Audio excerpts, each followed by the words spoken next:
Okay, I think that was referring to me, wasn't it? probably, Dave.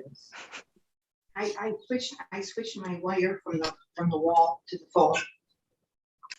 Okay, good morning, everyone. This meeting will be in order with the hour of 8:30 being upon us. I appreciate everyone taking the time to be here this morning at the meeting. Let's start with a call to order and introductions.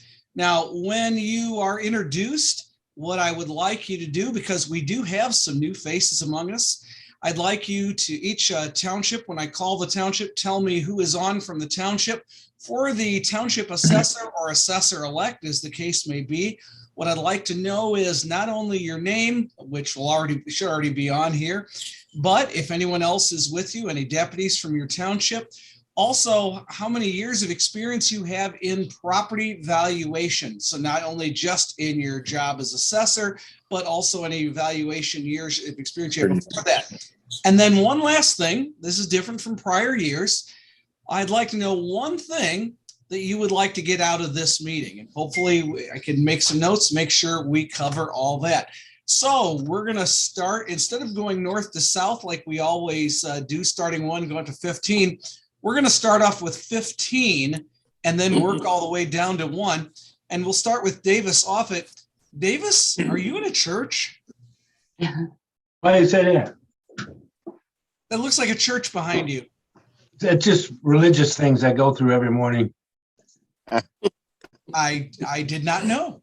Okay. Oh, Davis, name, experience, any deputies, and what you hope to get out of this meeting. My name is Davis Offutt, experience 50 years. And I have Delia Gomez, chief deputy on the center unit, so she's there. She may want to get something out of this meeting. You tell me what I want to get out of this meeting, but I'm in the meeting. Credit for having shown up. Yes, sir. All right. You're by law required to attend. The law doesn't say anything about you actually learning anything. It just says I have to issue. I've been doing that for 50 years. You've been not learning things for 50 years. Exactly. I don't know, Delia, do you want to say what you want to get out of it? No, I have nothing to say. Okay. Davis, thank you. Yes, okay. sir. Well, let's move to Sugar Grove. So where's Kurt? There's Kurt. I knew I saw him. Okay. Get on mute. Can you hear me? Yeah, I can hear you, Kurt. Okay. Kurt Karras, Sugar Grove Township Assessor, 4 years experience. I've got Bonnie Wilcox and Patty Kleckner here. I don't see them on. They're there. Yeah, they're on video. I don't see Patty though. Maybe Patty's right above you on my screen, so she's definitely there. Okay, all right. I'd like to learn more about leasehold exemption or assessments. Considering we have the airport here, Roy Airport, which is some issues I have with that.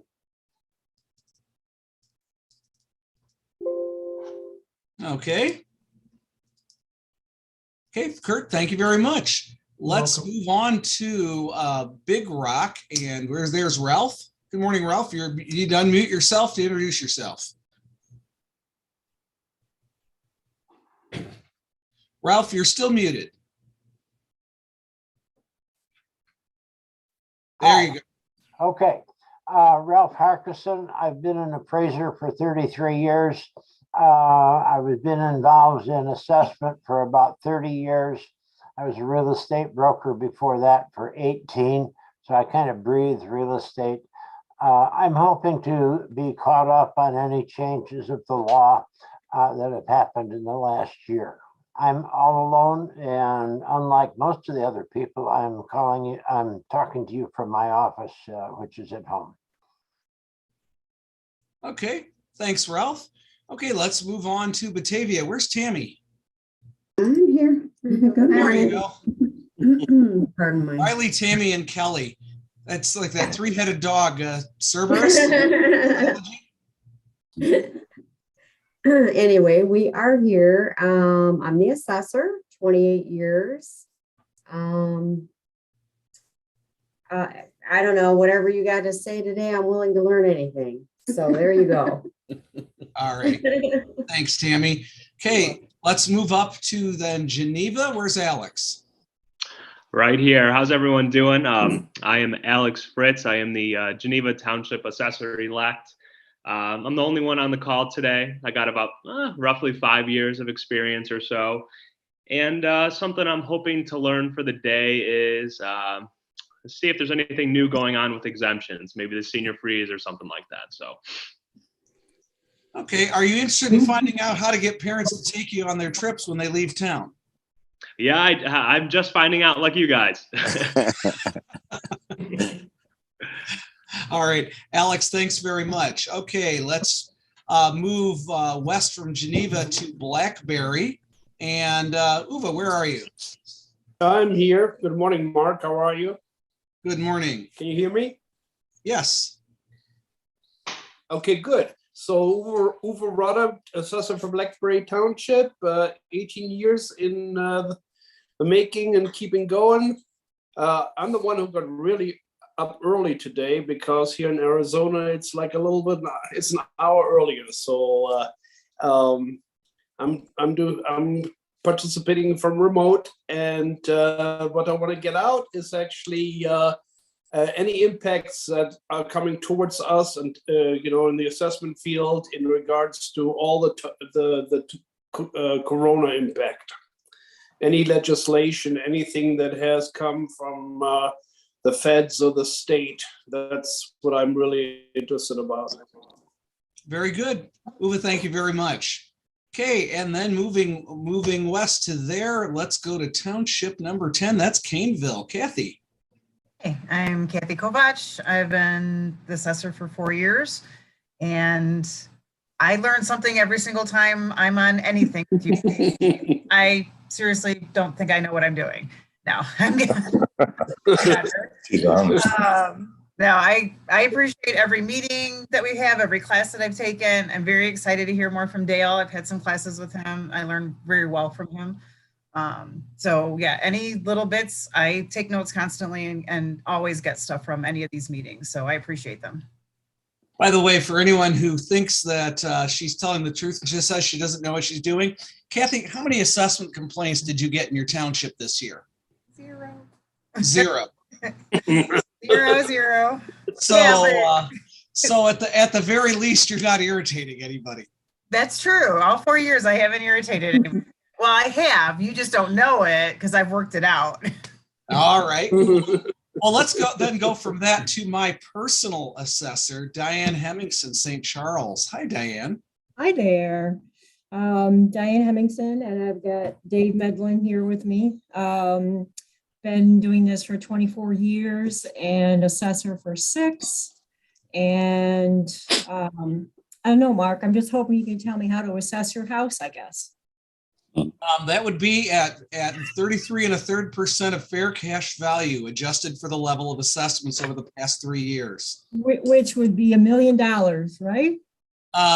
Boy, it sure seems like that sometimes. All right, Diane, thanks. Let's move west from there to Campton Township. Al Rutman. I am the assessor of Campton Township. I have been in the business for 36 years. I have my IT director, Mark Rake, online with me. I have my other deputies watching via YouTube. They will text me if they have any questions. And I'm always willing to learn something new. I love the background there, because your background says to me, have you had mesothelioma? Because if you have, you may be entitled to compensation. It looks like those commercials. No, that's actually my father's library, which I inherited. Wow, looks impressive. Thanks, Al. Okay, let's move west from there and go to Virgil Township. And I'm looking for, I got 2 pages of people open here. There's Mick. Good morning. How are things going? Going great, Mick. So introduce yourself. How long have you been in the business? And what would you hope to learn?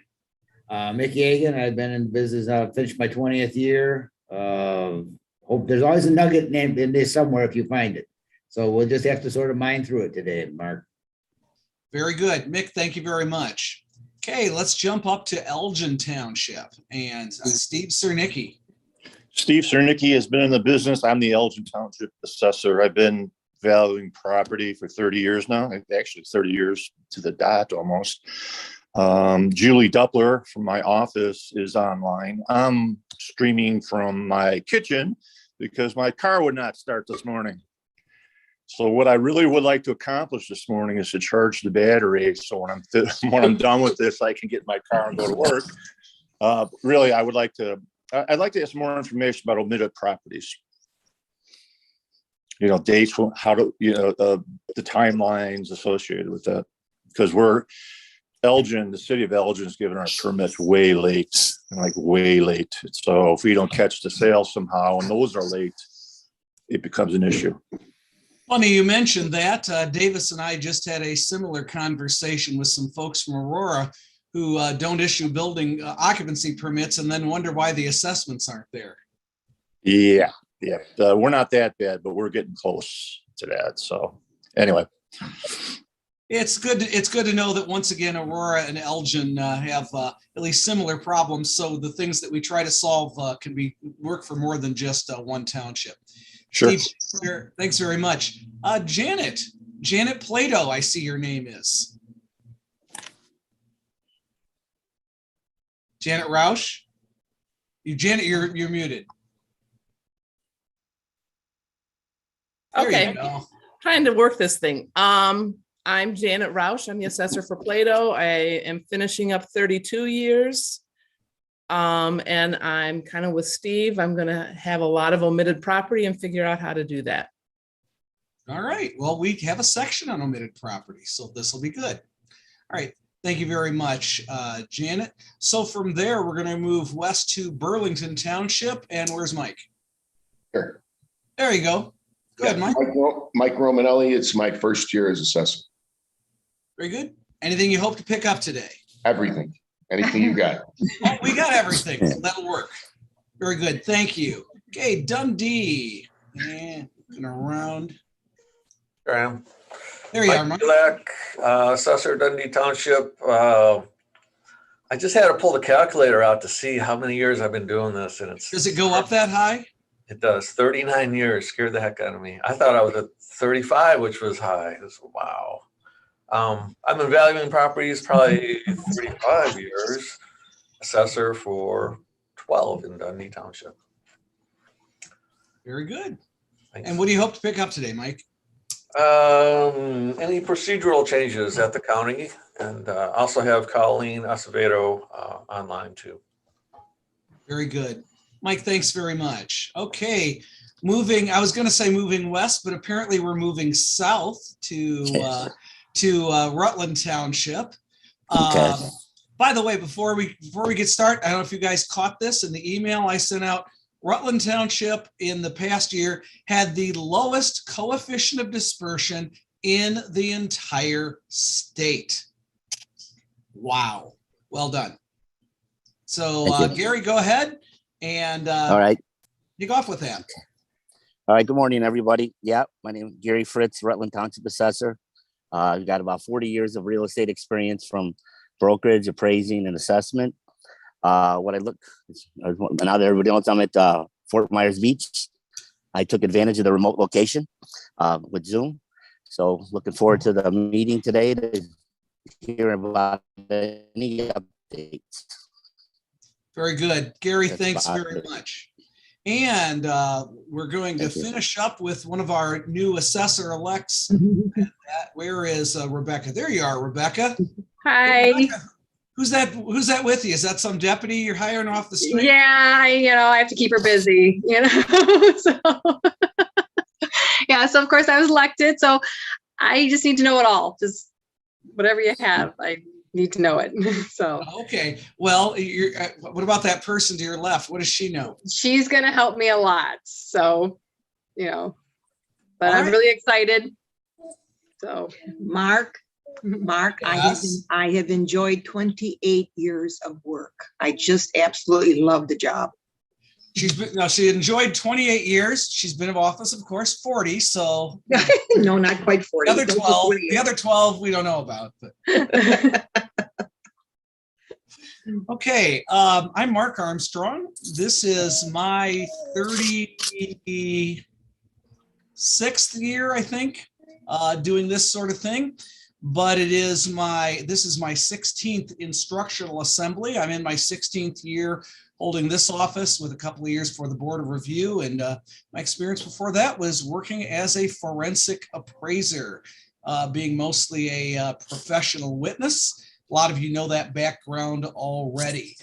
In addition to that, I also teach. In fact, I'm working right now on a continuing legal education seminar for the Women's Property Tax Association, which is just as exciting as it sounds, and that's being done through the Illinois Property Assessment Institute. Now, one of the things that I firmly believe in is that we are only as good as the information that we get, and we need to be continually working to develop and redevelop information, because it isn't like we can learn all we learn and then it never ever changes.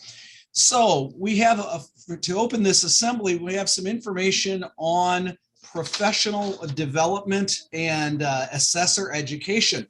And we're going to start with a relatively new provider of this, and that is the Illinois chapter of the International Association of Assessing Officers. So Dale Butala, where's Dale? There's Dale.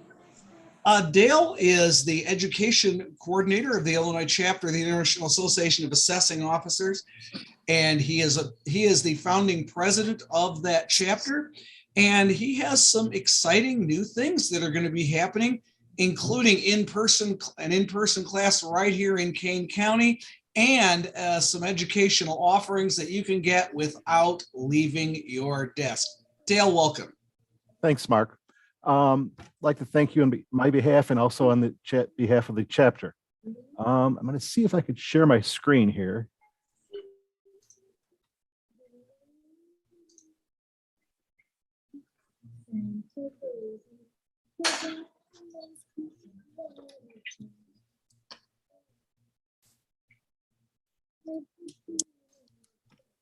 There you go, Dale.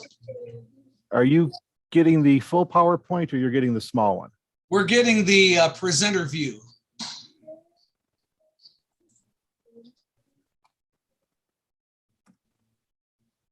Still the presenter view. Yeah. Fun with PowerPoint, right? Right.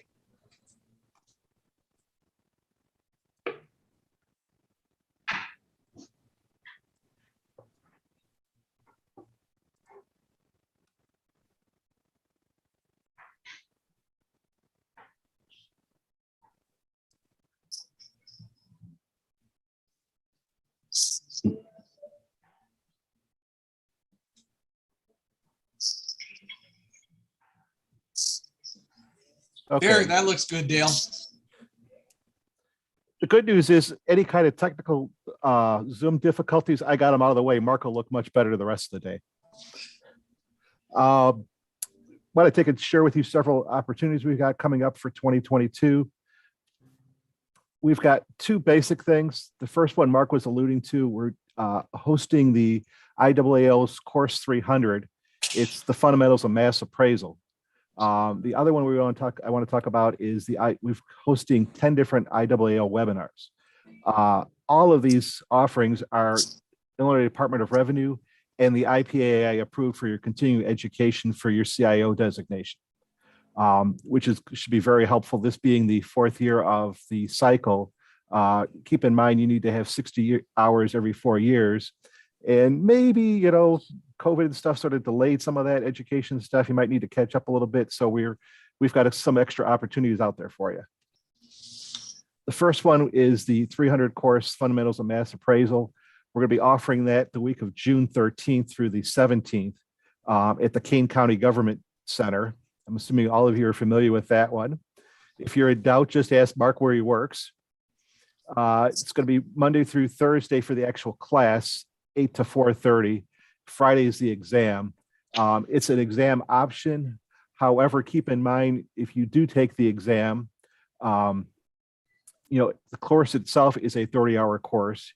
You take the exam, you would automatically qualify for the Department of Revenue education stipend on that thing. In addition to that, If anybody's interested in an IAAO designation, you're going to need to take the exam on the thing.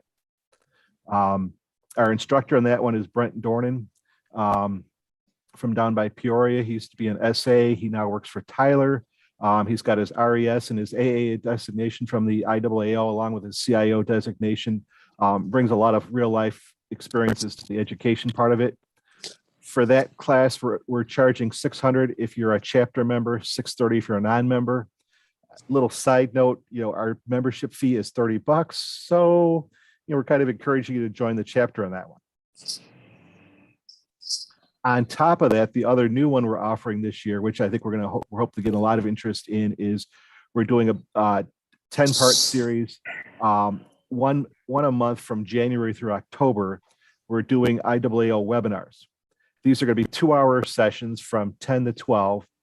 Typically, these are all on Thursdays. Typically, it's the first Thursday of the month. Some of them are a little bit off, like the one in April is the second Thursday. Didn't want to conflict with the IPAI state conference that way. But these are all different sessions.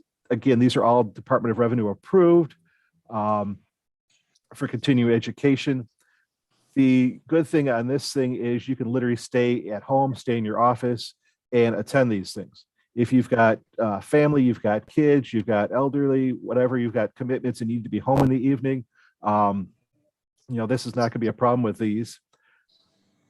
If you keep in mind, typically when we're talking about continuing education, especially for a CIO designation with the 60 hours every 4 years, most classes, whether it's from the IPAI or the Department of Revenue, they're 2-day classes, they're 15 hours. A lot of people would take one a year, get the 60 hours every 4. What you could do in a case like this is if you attend 8 of them, it'll get you 16 hours, or basically one two-day class on the cycle thing. So you can pick and choose what you want. If you want to attend all 10 of them, that's also an option. And on some of these, all of these, what we're doing is we're having the session from the IAAO. It's a video of the session, PowerPoint that was made by some professional from across the US. And we're having a moderator. We're going to have the session. We're going to have some question and answers, whether it be from particularly those in attendance, or it might be maybe the moderator asking some questions so they can see how you're following along, if we answered all your questions, everything else like that. And a couple of moderators you might recognize. One of them is Mark Armstrong, and the other one is Mike Bielik. So we've got some local people from Kane County going to help out on a couple of these sessions as well. As far as the sessions themselves, they're all going to be on Zoom, just like you're doing right now with the annual meeting for your SA. You must have a web camera and a microphone. That's going to be required just simply for attendance purposes to make sure you're attending the thing. You must attend the full 2 hours for credit. The Department of Revenue is not going to give credit for an hour and a half or anything like that. We're going to try to limit them to 90, but if we got more, we'd be willing to make adjustments on that as well. The costs on these things, it's $30 a piece if you're a chapter member, $50 if you're not a member per session. However, we're offering on top of that is a group rate. If you want for $240, it'll get you access to all 10 sessions if you're a chapter member. So what that is the 30 times 8, but we'll throw in the extra 2 for you. If you're a non-member, it's the same thing where it's the 50 times 8 for $400. Again, keep in mind our fee for joining the chapter is $30 a year annually for assessors that way. So hopefully, we're trying to gain some membership in this thing, trying to get some initiative in the chapter. Hopefully you attend some of these sessions. You want to be part of the chapter, want to, maybe be involved in everything else like that. And again, I mentioned Mike and Mark. Hopefully in a couple of years, maybe you're involved in the chapter that way. If you're interested in that, please reach out to either myself, Mark, Mike. I'm sure we're all going to be willing to help you out and give you some more information on that.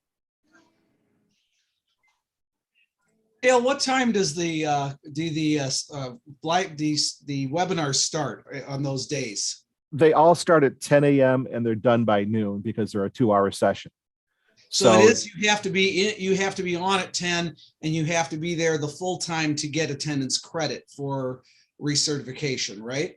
Correct. And that's the reason for the web camera as well. Your web camera has to be on. Like right now I'm looking at Mark and all I see is the picture of Mark with his office certificate in the background.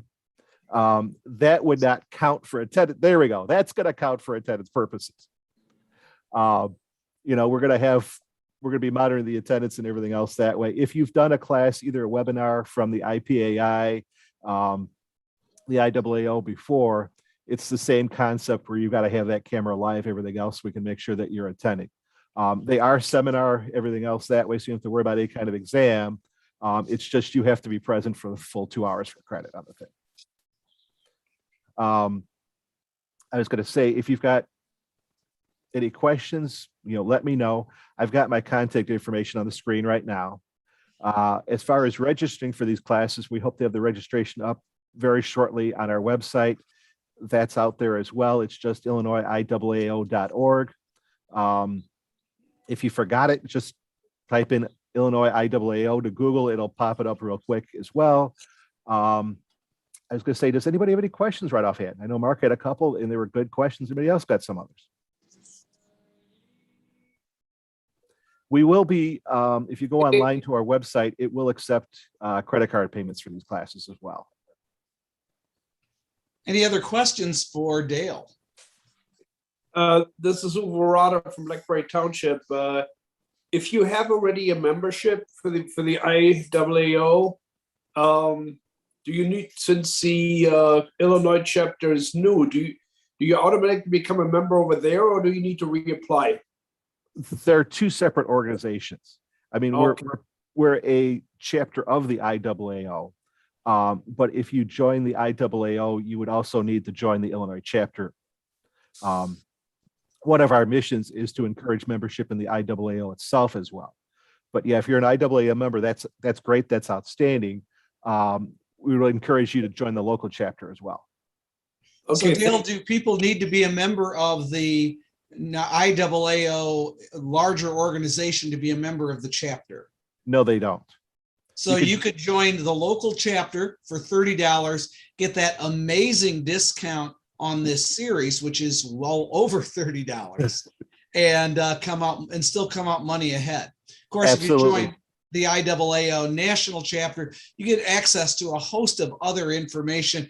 Let's see, who are our other IAAO members here? Obviously, Mike Belak is. Mike's got a CAE. Gary, I think you're a member. Yeah. Yes, I'm a member, a CAE. Yeah, so there's a lot of benefits to IAAO membership as well.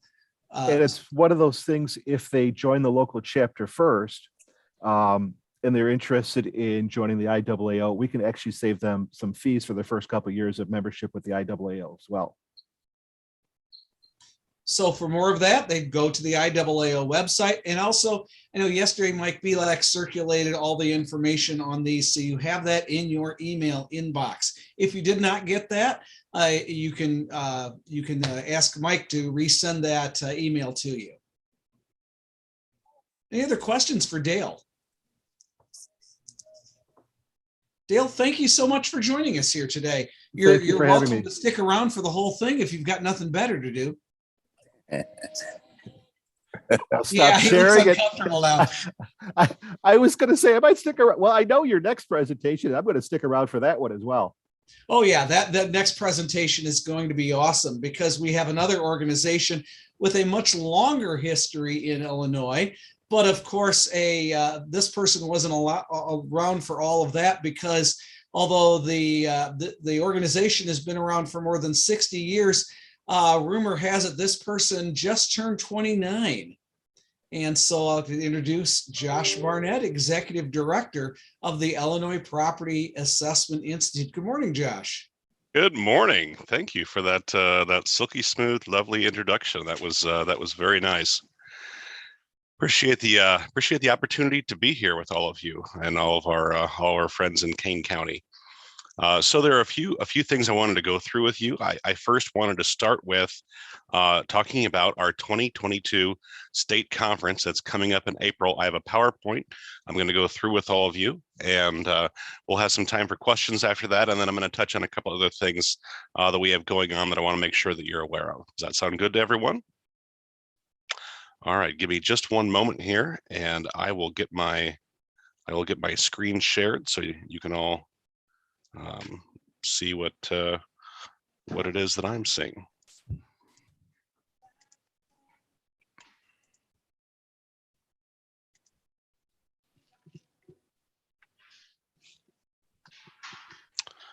All right.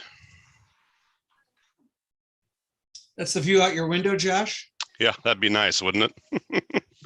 Downtown Bloomington. It's different. Yeah, more trees than you expected, right? Yeah. Okay, can everyone see this? See the slides all right? Okay, super. And thanks to Dale for working out the kinks so I could fly through this without any trouble. So our 2022 state conference is coming up April 3rd through the 8th at the Marriott Hotel in Normal, Illinois, right in the middle of the state. So we're doing a bit of a style and branding update with the state conference this year. Those of you who have been around as long as Davis has will know that from the 60s through 2005, this was styled as the March Workshop. In 2005 through 2021, it was styled as the Spring Conference. But moving forward into 2022 and beyond, we're calling it the State Conference. So why the State Conference? Well, this is the largest annual gathering of assessment professionals within Illinois. Attendees come from all across the state. It is a special, unique experience, and we wanted a way to sort of set that apart from our other regional training conferences that we have and workshops. So that's part of why we've changed the name of it to the State Conference. So we actually have I guess a swear jar going here in the office, and if anybody on staff refers to it as March Workshop or the Spring Conference, we have to put $1 into it. So we're actually thinking about bringing it to the state conference in April and keeping that going for all the conference attendees, and then maybe doing like a 50-50 drawing with the proceeds of that at the conference. So this is our logo that's been revealed for the state conference, along with our theme, a new chapter. So not only a new chapter for this event in itself, but also a new chapter for all of us as we're, knock on wood, hopefully beginning to emerge out of COVID and get things back to normal, both from our daily lives and as well as an assessment standpoint. So we've got some great volunteer leadership who are helping us bring this state conference together. Our program committee is there on the left, the volunteer committee on the right. I'm sure some of you will recognize a few of the names that are on there. Really a great group of dedicated folks who have been helping us so much to bring together an awesome dynamic program for all of you. So I want to take a few minutes here next and walk through with you exactly what is going to go on at this state conference. What is the week they're going to look like? Well, we're going to start off on Sunday with a plenary session called the Valuation of Vice. So Tim Jorzak, who is the Senior Commercial Appraiser for City of Bloomington Township, is going to be leading this session. The plenary session is 2 hours long. It's going to be from 3:30 to 5:30 on Sunday afternoon, April 3rd. Tim is going to talk about the valuation of all types of interesting properties, whether it is a brewery, a marijuana dispensary or growing facility, things like murder houses and other places of questionable activity. How do you go about valuing those items especially when it's aware of the neighbors who are around some of those homes and what's happened there. So it should be a fun, interesting conversation that we'll be having at that plenary session. Certainly will not be boring, and would encourage all of you to come and check that out. As I said, it's 2 hours Sunday afternoon, and that will provide you 2 hours of CE, of continuing education hours, for attending that Sunday plenary session. When the plenary session is over at 5:30, we're going to roll into our Sunday welcome happy hour, which is presented by Barrows Berkshire. It's a great opportunity for folks to be able to come together Sunday evening. That'll run from 5:30 until 7. Be able to grab a drink and do a little networking before you either go out to dinner or settle into other activities that Sunday evening before the conference kicks off on Monday. Monday morning, we're beginning the conference with an opening keynote from Kim Kaufman. Kim is an award-winning public speaker. She's actually been named one of the 10 best public speakers in the entire world by Toastmasters International. She's a former television news anchor. She's going to bring forward this dynamic presentation called Recalculating, which we think is going to go along really well with our theme of a new chapter. It's going to be a great opening presentation on Monday morning. Illinois Farm Bureau was underwriting that for us. We're very thankful for their partnership on that. It's going to be, as I said, a great way to kick off the conference and to get everyone in the right frame of mind as we move throughout the rest of the week. That will be followed by breakout sessions through the remainder of Monday and rolling into Tuesday. So breakout sessions, you may be asking, well, how exactly do breakout sessions work and what is that? So glad that you asked. So breakout sessions, we'll be offering 34, and actually I think that's wrong. I think now we're up to 36 unique breakout sessions over Monday and on Tuesday. Each one will be 1 hour in length. There'll be no repeats. These are all individual, unique breakout sessions. There'll be at least 3 sessions happening simultaneously on Monday and Tuesday. All of these sessions are going to be formed into different tracks. 7 different tracks. A track is a grouping of sessions that are in a similar theme. We'll also be doing some vendor demonstrations. There'll be a spot set up where some of our assessment software vendors are going to be there offering 1 hour demonstrations if you'd like to come in and see the newest and greatest that they have to offer to you. So, and here's the best part as you're going to the state conference and you're seeing all of these different breakout sessions taking place across the way. You get to choose your own adventure. So that means that you get to go through and you get to pick whichever breakout session you want to go to. Maybe you want to go to one over here in the Redbird A room to begin with, and then next you want to go over here to the breakout session that's happening in the Redbird G room. It's totally up to you. And for attending the keynote on Monday, as well as the breakout sessions on the rest of Monday and Tuesday, you are going to receive 15 hours of continuing education, so which seminar credit for attending Monday and Tuesday. So if you come for the Sunday plenary session, you'll get 2 hours of CE. You come on Monday, Tuesday, you get another 15 hours. You could be leaving that first part of the week with 17 hours of CE. A few important notes I want to be sure to share with you. You must attend all of the breakout sessions. So you need to be sure that you're at a breakout session each hour of the day. We are going to be taking attendance as you walk into each breakout session or the opening keynote on Monday or the Sunday plenary session. We'll have folks there scanning QR codes that are going to be printed on everyone's individual name badge. So we will be taking attendance at all of those different sessions. So just to give you an idea of like what the schedule is going to look like, you can see we're going to start things off at 8 o'clock. I know most of our education offerings start at 8:30. This is beginning at 8 o'clock on Monday and Tuesday with the opening keynote, or that slot will be a breakout session on Tuesday. You'll see it lasts for an hour. There'll be a 15-minute break. There'll be an hour breakout sessions, 15-minute break, and that will repeat. Lunch is an hour and a half, so no more cram for lunch. We've spread that out a little bit, making an hour and a half long lunch break. So you can see the way this is set up. This is designed to give the attendees more time in between these sessions to be able to do whatever it is you have to do, whether it's freshen up, go get a cup of coffee, visit with vendors, whatever that might be, and also a longer extended lunch break so you're not so rushed in the middle of the day. All of our breakout sessions are grouped into these 7 tracks: communication, personal development, preferential assessments, residential, appeals, commercial and industrial, and operations.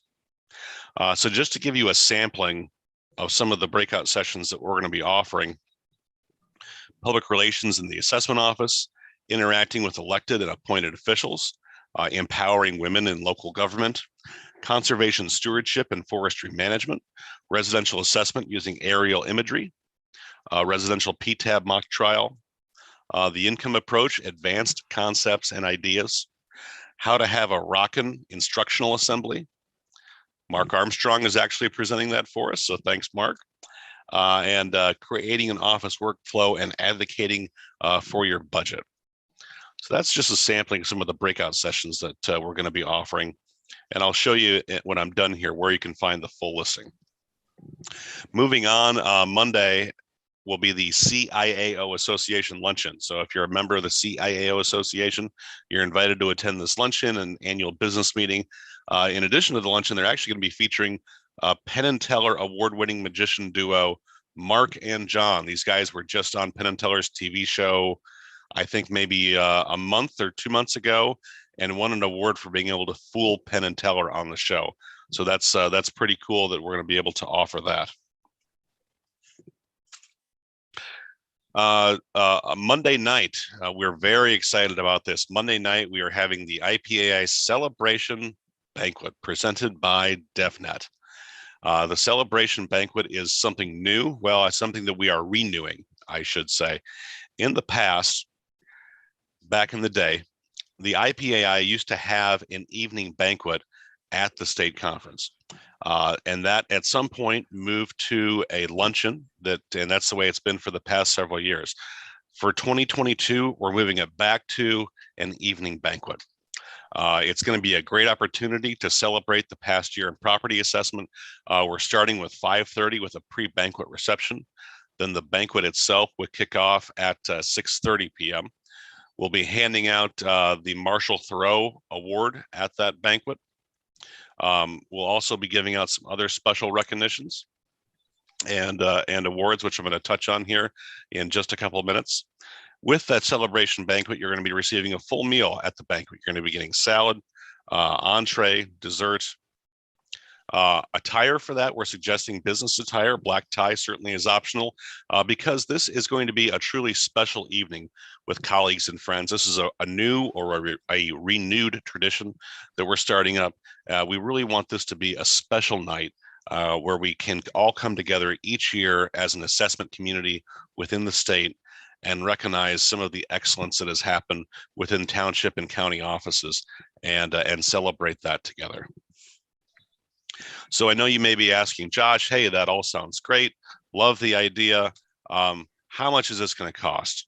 You know, my township only has so many dollars in the budget to be able to cover meals when I go to these trainings, and this sounds like it's going to be pretty expensive. Well, as a matter of fact, the cost for the celebration banquet is $0. It is included with your conference registration. Reservations in advance are required, and I'll show you where to do that here in a little bit. But the cost of that is $0, thanks to the generosity and partnership of DevNet helping us to underwrite the cost of providing that for all of you. So we're very excited to bring that banquet forward, and certainly hope as many of you who will be attending the conference will be able to join us for that banquet. Tuesday morning, we are kicking off at 7 a.m. Coffee and roundtables. So if you'd like to grab a cup of coffee and a bagel and have a little continental breakfast, there'll be roundtable discussions going on inside of the area where breakfast is, in the room where breakfast is served. This is a pretty informal event, but there'll be a few different tables of conversation going on with conversation leaders at each table, where you'll be able to walk up, grab your, as I said, grab your coffee, grab your pastry, sit down and spend some time talking about maybe a conversation with others within the field that's near and dear to your heart.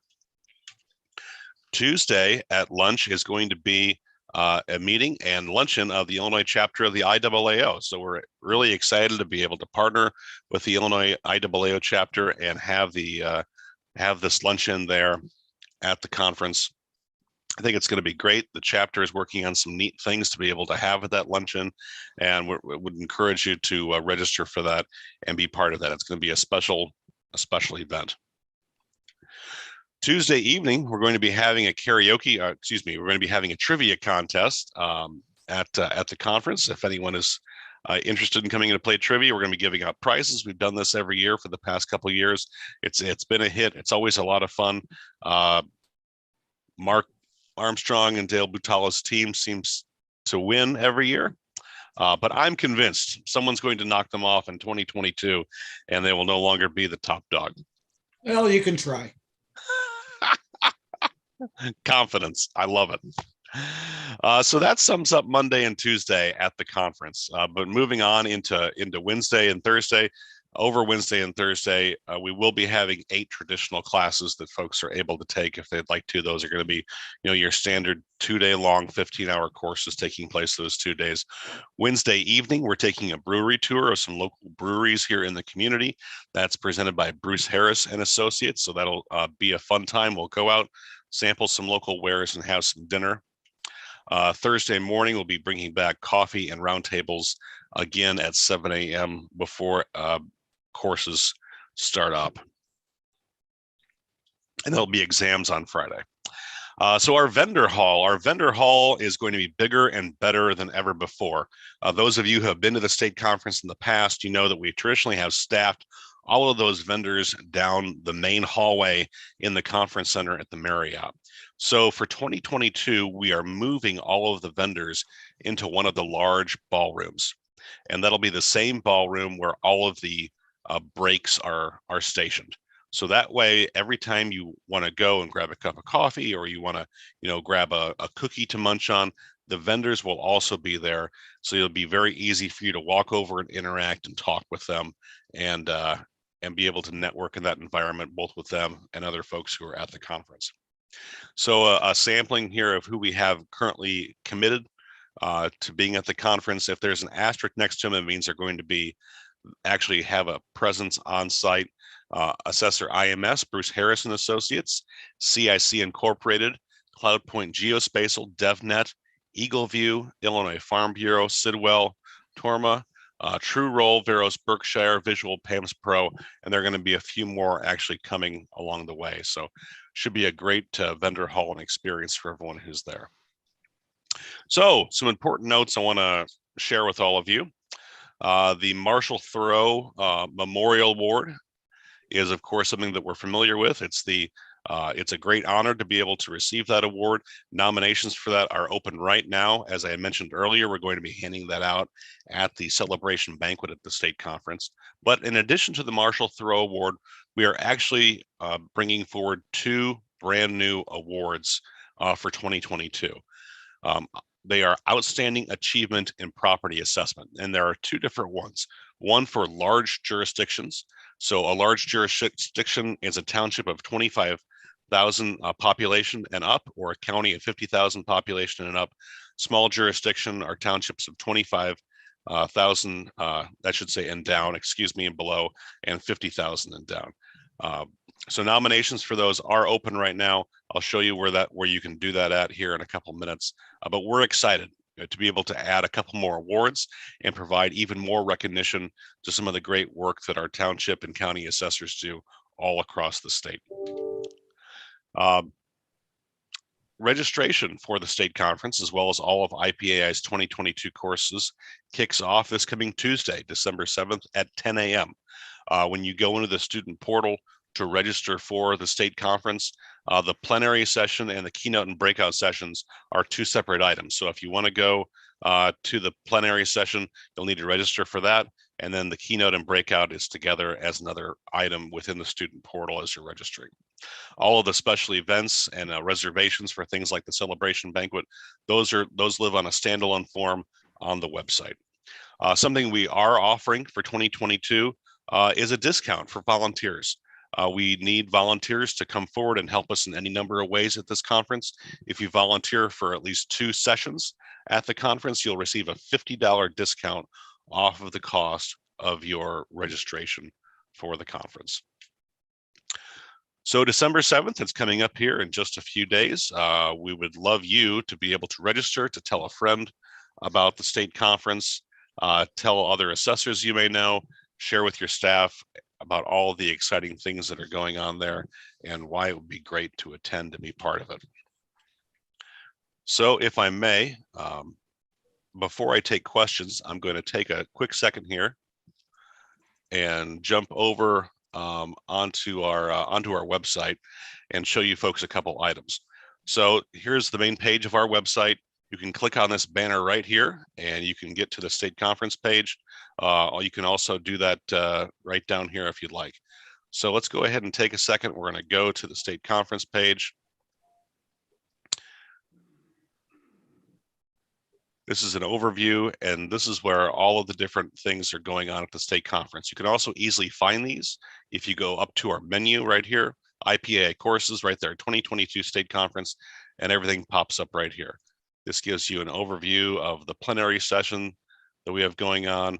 The Monday keynote information is right here.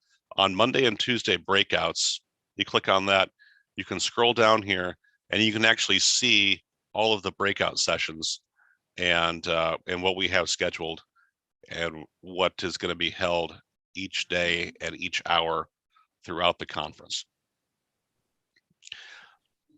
Right here on the special events page, this will list all the special events we have going on: the happy hour on Sunday, the CIO Association luncheon, celebration banquet. Here's the Illinois chapter IAAO annual luncheon and meeting. If you'd like to purchase tickets for those or make a reservation for those events, there's a button right here. You come to this page, you click on this, it opens up this form. You go on, you can fill it out, put your credit card information in, and you're done, and you're paid for it on your way. So those are a couple things I wanted to highlight to you on the website about the state conference. Over here underneath the resources tab, you can see this heading right here says awards. You click on awards, you can see right here, this is information about the Marshall Thoreau Award, outstanding achievement in property assessment for a large jurisdiction, small jurisdiction. You click on these buttons right here, it gives you an overview of what those are, eligibility, criteria, how nominations work, and you click this and it opens up a form where you can then submit your nomination. And these two awards, as well as the Marshall Thoreau, again, will be given out at the celebration banquet at the state conference in April. The last thing I wanted to show with you before I take any questions from the group, up here underneath IPA courses again, of course, you've got the state conference right here. We have our 2022 course schedule up on the website and ready for you to be able to view. You can see a schedule breakdown right here.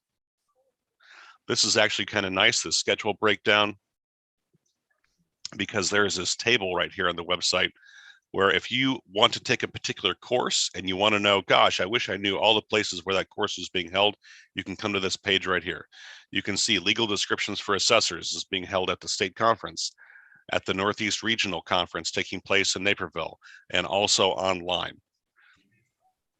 So you can scroll through all this and easily see individual courses where they're being held, so you can help plan out your year. Going back right here underneath the course schedule, all of our regional conferences are right here. Workshops, qualifying series, online courses, and home studies are all right there in this heading.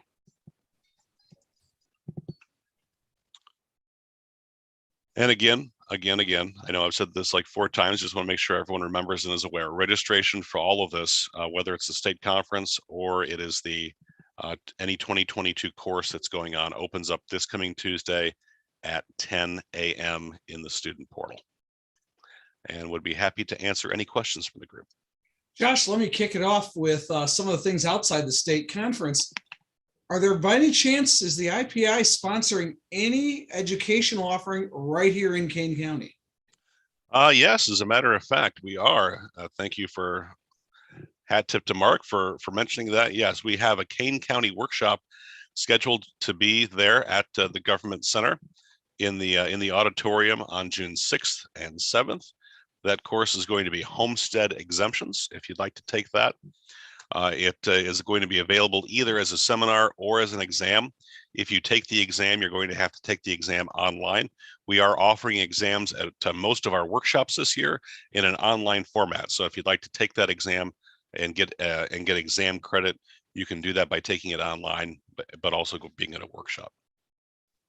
And then there's also what are the dates of the Northern Conference in Rockford and the Northeast Conference in Naperville? Those would be the 2 that are the closest to us. Yes. So the Northern Regional is going to be June 29, 30, and July 1st in Rockford.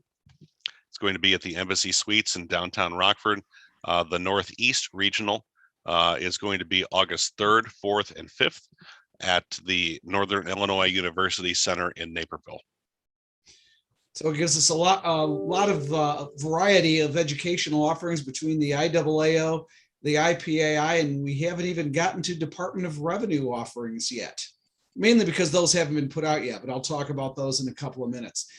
So a lot of educational opportunities without going too far, but I don't want to leave the state conference behind. The state conference, I think, is a fantastic new addition to what we're doing.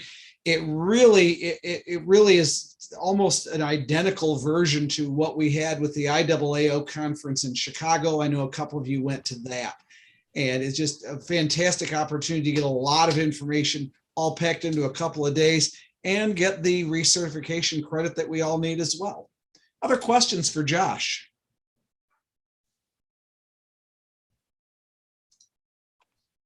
I think you must have covered it very thoroughly. Josh, you are also welcome to stay for the whole morning unless you have anything else that needs to do, like either a day job at your conference or any other work Josh does. Josh, is today a Kiwanis Day?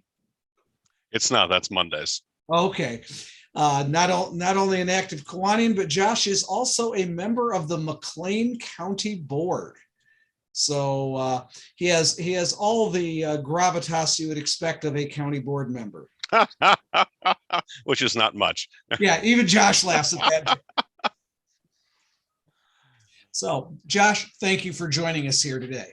Oh, Mark, thank you for the invitation, and thanks to all of you. If any of you ever have questions along the way, either about the state conference or any of the courses we're offering next year, please don't hesitate to call our office. We're actually happy to answer any questions you have and help you out in any way. Very good. Thanks much. Thank you. Our last educational offering we wanted to have available, it isn't available yet, and that is the Department of Revenue. I am pleased to announce the department is going to be reinstituting their course schedule outside of Springfield. They do have approval to leave town now. At least one of those classes is going to be offered here in Kane County. Now, the advantage of Department of Revenue classes, they do provide the same recertification credit is the DOR classes are free. Some of them can be done by home study and then taking an exam. And some are, you have to travel and actually go to the places, but there'll be one in Kane County. There will be one in Will. I think there'll be one in Lake, one in DuPage. The large counties they're required to put one on at least once a year in those counties. And typically when they do that, they have a home study exam option at that same time. So there's loads of opportunities for continuing education. If you have not taken any recertification classes for your CIAO to allow you to continue to hold office, you'll definitely want to do that before the CIAO time to get that expires by the end of the year. So Mark, the department, yes, Josh. Would you mind if I jumped in on that note real quick? Absolutely. So yes, that's an excellent reminder. Next year is 2022 is the last year of the 4-year cycle to get all of your CE in. All of your CE is due to be completed by December 15th of 2022, not the 31st, December 15th of 2022. So if on our website underneath the resources tab, if you need help finding where to go and check on the status of your hours, underneath the resources tab on our website, there is a series of student portal training videos, and one of those will show you just where to go in the student portal and check the current status of all of your CE hours. Very good. Thank you. Good thing to remember, because if you're planning on running for re-election, you're going to want to keep this. I know the election is just over and you're thinking, why are we thinking about that again? Because you want to keep your CIAO certification current. Now, you do not need to have exam hours in order to keep your CIAO. The exam credit is, however, needed if you want the educational stipend. So that is the difference there, but you will need 60 hours at the end of that 4-year cycle that ends in 2022 on December 15th. As Josh has mentioned, the Department of Revenue is going to release their schedule. Their projection right now is by the end of this month. So when that comes out and I find it, I will send out a note to all of you that the department schedule has been released, and I'll let you know where a link is to their course catalog. Any questions on our initial topic of assessor education and professional development? Well, let's move on then to the next topic, and that topic is going to be our legislative update. So I'm going to share my screen now. So screen, and here we go. So what we have is a handout that I had sent to you. This came from the Department of Revenue. So you've got this for reference. I'm going to touch on a few things that are in here. Some of the things are going to be applicable. Some are not going to be applicable, but we need to know them because others see this information and they're going to ask us, is this applicable at all? So starting on page 1 of the legislative update packet that I sent out, and you can see it's right in front of you. It says September 2021. One of the first things we have is the ability to roll over homestead exemptions for the 2021 year. Now, this is a continuation of what was passed previously in 2020. Now, I wrote both of these bills, so I'm very familiar with how they work. What both of them allow is the county supervisor of assessments to provide that if certain conditions are met, we just roll over the exemption without the application. We did do this in 2020. We did not do this in 2021. And here's why. We had this legislation ready to go and we were running it in the lame duck session in January. It passed out of the Senate unanimously. However, the House adjourned without taking up the bill. So the bill died until the new session came in and it could be introduced. It was not introduced until sometime in February. And because of the way legislation passes, unlike last year when it wasn't effective until June, this bill didn't get signed, I think, until August. So by the time August rolled around, we already had most of our applications in. So we're very much on top of homestead exemptions. So we did not apply the provisions of Public Act 102-136 in this year. Any questions on that homestead exemption application bill? Okay, let's move on to the next page. Supportive living facilities and trade schools. This is Public Act 102-16. So for the changes, the first thing is on the education trade schools. I'm going to skip down on to that. That provided a, let's go back here, provided a new non-homestead exemption for educational trade schools. Think schools run by trade unions. So these can be applied for. I don't know that we've gotten any yet. I would expect to see some at some point. This isn't something you need to worry about administering so much as know that it exists in case questions come to you. The bigger change for this bill that some of you are going to need to know about is the valuation of supportive living facilities. So first of all, what's a supportive living facility? A supportive living facility is a specifically licensed facility, licensed by the state of Illinois, that provides a number of support for certain types of residents. Now, these can have both Social Security or supplemental security income residents, or they can have private pay residents. Under the existing law, it provides that you have to use the income approach for supportive living facilities. So far, so good. The next thing is, how do you calculate income?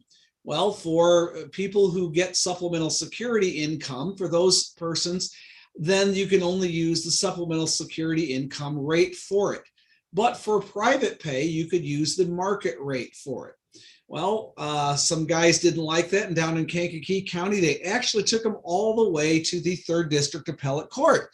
And the 3rd District Appellate Court said, no, we shouldn't be giving a property tax break to the private pay portions of it where you're getting the full value of the unit. So they instead went to the state legislature, and the state legislature said, no, we should give a property tax break to people, even if they are not passing that property tax break on to the poor folks who are in the units. So if you think that is an editorial comment, you are correct. We are now subsidizing that. And of course, that means raising taxes on everyone else in order to pay for that. But that's what the legislature has decided to do. That's their policy. So we're going to have to do that. So the way we have to calculate it is what would be the gross potential income for an SSI amount, regardless of whether the unit qualifies for SSI or not. So those of you who have these, there's a lot of information on these on the website of the Illinois Department of Healthcare and Family Services. And there's some links in this packet on how to identify what is a supportive living facility. And there's some specific information there on how to develop that income approach. Before we move on, are there any questions about this specific change to state law? Very good. Let's skip on to the next page. Public Act 102-519 made a number of changes to the property tax code. These are not so much assessment changes as property tax changes. I'm going to let you read those on your own. They don't really have anything to do with how you administer them, but you may get questions about them because people, when they look at property taxes, they immediately come to the assessment community for answers about those, even if it isn't our specific issue. Low-income housing project. This is Public Act 102-175. This changes the way low-income housing is valued, but it also provides for a reduction in assessed value for affordable rental housing, construction, or rehabilitation. And this is a new requirement for every county unless the county board opts out of this program. This is a program that would be administered at the county level, so we're not going to get into the details on how it's applied. If you are interested in this, this is being added into the updated version of the preferential assessments course that is going to be offered by the Illinois Property Assessment Institute starting at the state conference in April.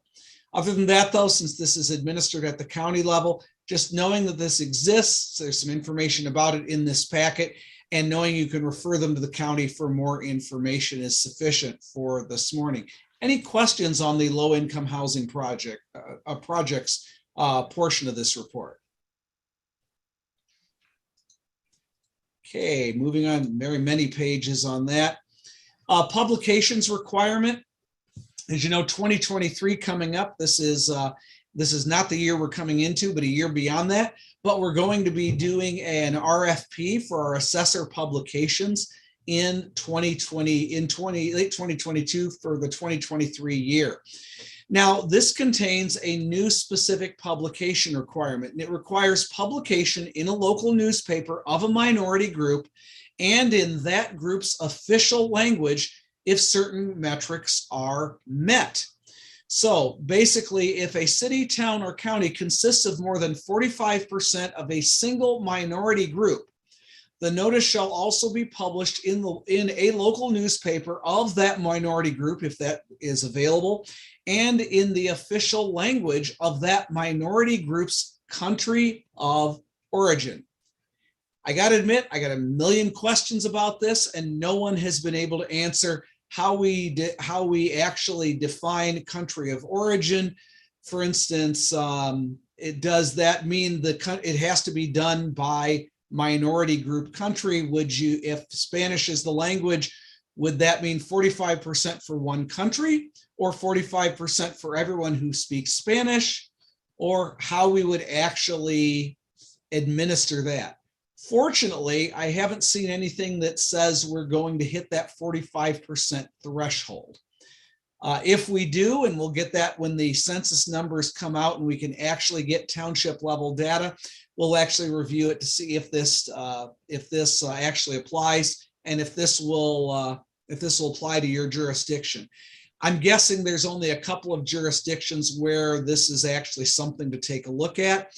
And if it does end up being one of yours, I will consult with you on how we end up applying this. Any questions on this requirement for publications?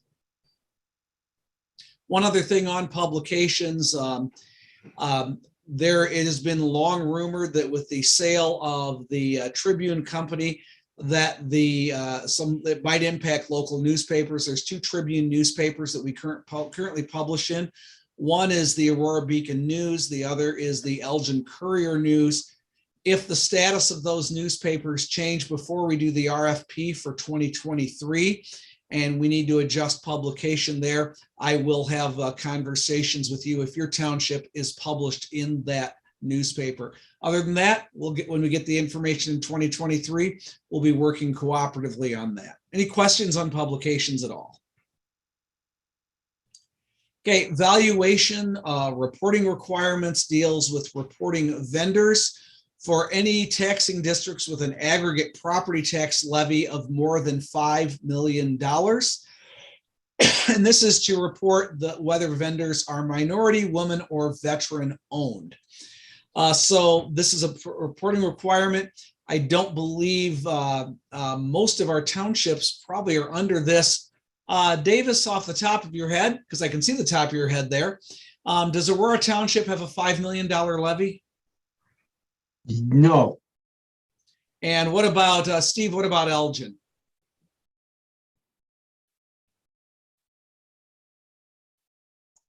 Steve, if you're talking, you're muted. Well, I'm going to assume that Steve is talking and still muted, but if Aurora doesn't, I doubt Elgin hits that. That would be up for your town board to take a look at. I doubt that's going to impact any of us. Again, if someone asks you about this, you can report it. You can refer them to this public act. Hey, Mark, we don't have $5 million either, so. Very good. That's what I thought might happen. Okay, next page, page 12 of 14, tax sale changes. This deals with the annual tax sale operated by the treasurer. Again, this is not something that we do, something the treasurer does typically every year in October.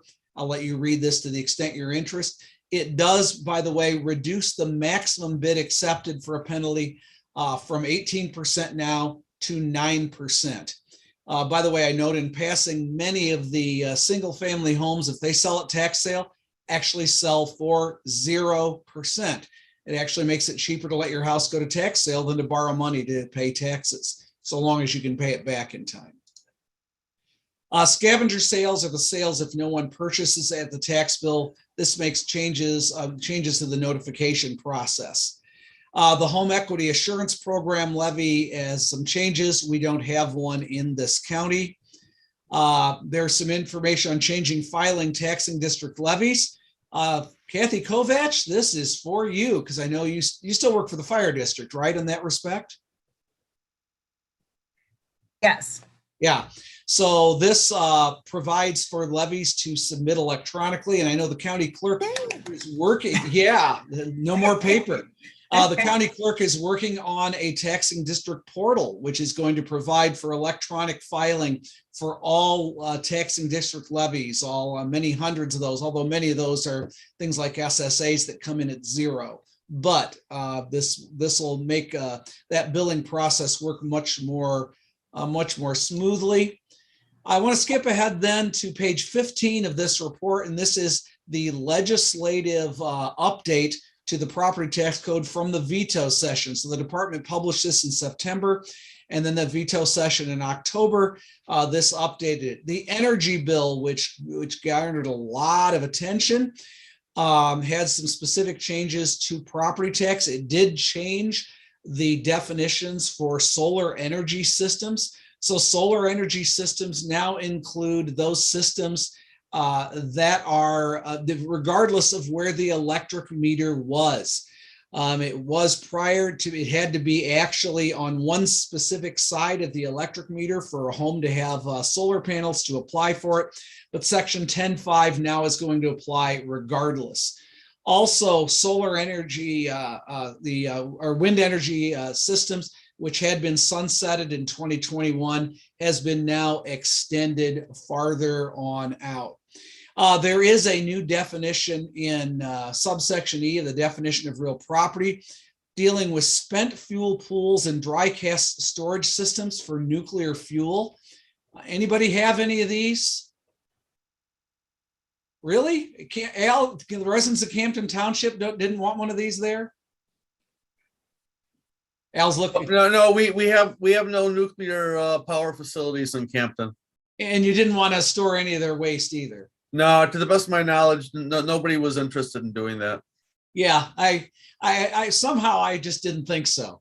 No. Anyway, this is probably not going to affect us, but it does mean those are going to be taxable.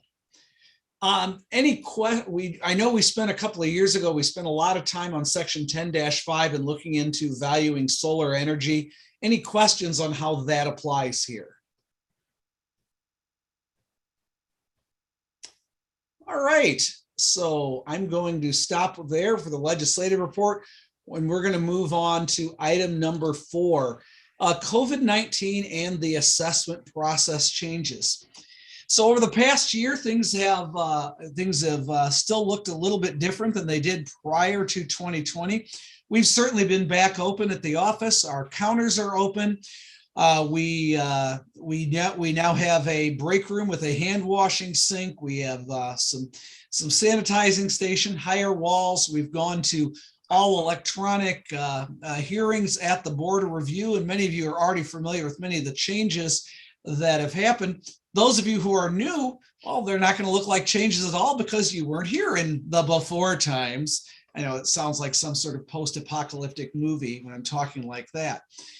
As far as changes going forward, we are working with our vendor DevNet to create a taxpayer portal. Initially, this is going to be used for filing exemption applications. We're going to roll these out with some of the more common exemptions and then roll them out to the more involved exemptions. We want to make sure everything works for the easy ones before we start working with the hard ones.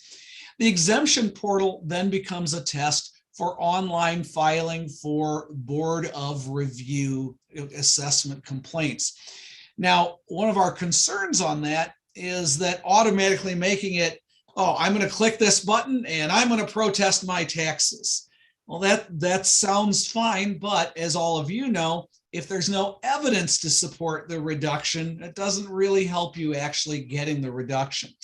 What we're looking for is something that provides data validation. So we have fewer things that come in where we don't have information, something that asks for specific types of information, and we can get complaints more targeted. I know one of the things that we've had that have been a problem are people checking the wrong box. They check equity when they really mean overvaluation, or vice versa. Or my favorites, those who, I don't know, so I'm checking all the boxes. No, those are always fun, aren't they? So we want to try to get a better idea of what information is coming in. Also, to get that information to you faster and in a more readable form, and then allow you are already doing electronic applications yourself, sending it that way, can get that information in more quickly. So to get that portal up, we want to test the homestead exemption portal first. With homestead exemptions, if things go wrong, we can revert to paper and make everything work. If they go wrong for assessment complaints, we slow down the tax cycle. It's not something we're going to jump into. As of right now, I don't think we're far enough along to see this happen in 2022. And I'm take a long look to see whether I would want to do it in the same year as a general assessment year, which is 2023. So that's still ongoing. It's certainly a long-term strategic target to hit to reduce the amount of actual paper files that we're dealing with. But right now we don't have a timeline completed because I don't want to do this and then have to unwind it if it doesn't work like we think it is going to work. So those are the process changes we've had at the county level. Bev and Holly, I'm going to ask you to chime in whether there are any other changes that I haven't covered that you think we need to go over with either what we have or what we're contemplating doing. No, I don't think so. Holly, what about you? No, you covered it all. Okay, don't they sound excited about all this? This has been kind of a slog for all of us too. So with that, we are fully open, even though there's lots of high partitions and masks are still required at the county building. But I want to find out from each of you what changes you've made in your offices and what changes you might contemplate happening in the coming year. So this is not so much things where you need to be told whether you're doing something right or wrong. You have the full authority to administer your office. Your problems are not necessarily my problems, and one of your problems is not necessarily the other's problems. What I do want to do here is share ideas, to share what we've been doing, share what we're contemplating doing, so everyone can learn from one another, because sometimes somebody thinks of something and say, you know what, that's not bad. I may give that a try. So because it worked out so well before, we're going to start with Davis again, with his nice churchy window behind him. And Davis, how are things going in Aurora? Great. We didn't, personally, we were open the whole time. City of Aurora closed down, and like that email I addressed you yesterday, you know, they're putting the blame someplace else, but they pretty much closed down, but we stayed open. The supervisor's office closed, but I was here all by myself and enjoying the whole thing. But we do have the staff that has the right to put on masks when someone comes in. A lot of people come in, put on masks, but for the most part, we didn't lose a heartbeat on any of our field inspections or any of our assessments reviews. So I'm kind of not the one to talk to, because I ignored the whole thing. Delia, do you have anything to add to what Davis said? No, actually, we stayed open, like he said, so. And did Davis ignore the whole thing? Yes. All right. Thanks very much. Kurt, how are you weathering things in Sugar Grove? Pretty much the same way Davis did. We really didn't shut down. The staff has the option to wear a mask if they want. We do have some cubicles that have protective sheeting in front of them. Usually when the taxpayers come in, or property owners, they really don't want to wear a mask. So they'll ask to take it off. And, you know, we have, one thing we do have though is a Lysol shower. So when their property owners come in, we spray them down in the Lysol shower, and some like it, some don't like it, but other than that, that's the only change we've made. Oh, wait, I got to ask this because I can see the reaction of everybody else. Are you seriously spraying taxpayers with Lysol when they come in? No, we have a plastic booth they go in, and it comes out of a shower, and just, no, we don't do that. It's just, everything's been the same. We don't have the volume. We don't have volume here. And the people that come in, they're older people. We try to protect them. Most have been vaccinated or had COVID already. So we try to provide the same service and not hinder anybody. And if the staff wants to wear a mask, they can wear a mask. I thought the Lysol shower would be the most aggressive thing since Rose Letheby put all our hunting trophies on the wall. That would freak some people out. Some people, you know, we do have a lot of hunters here, but some people don't like trophies on the wall. Oh, you have some of the gatherers too, then. A lot of them like hunting. Kurt, thank you very much. Okay. Ralph, where are you, Ralph? I'm right above you a little bit. We have made no changes.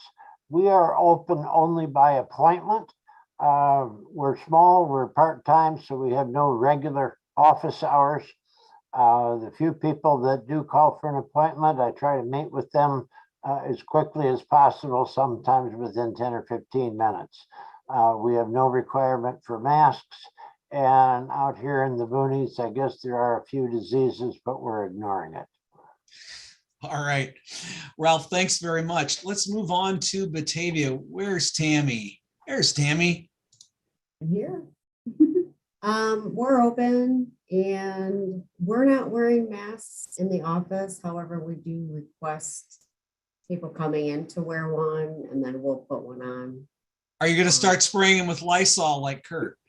We've been spraying dust. As soon as somebody leaves this office, man, we're spraying it.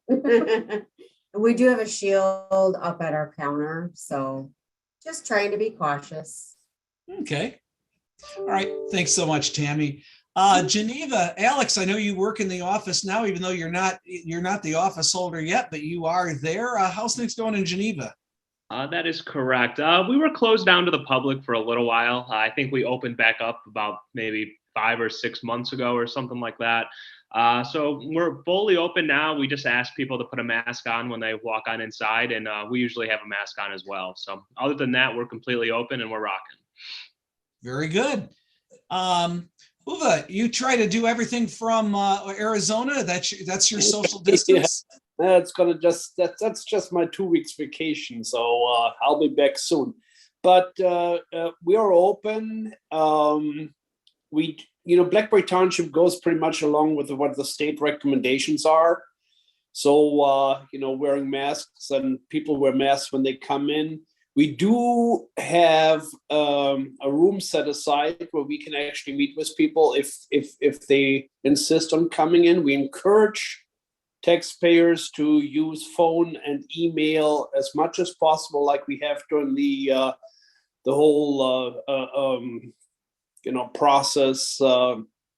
And actually, it expedites things much faster than having to sanitize rooms, when people are coming in. It really slows things down. But it's very successful. Very good. Kathy, how about Caneville?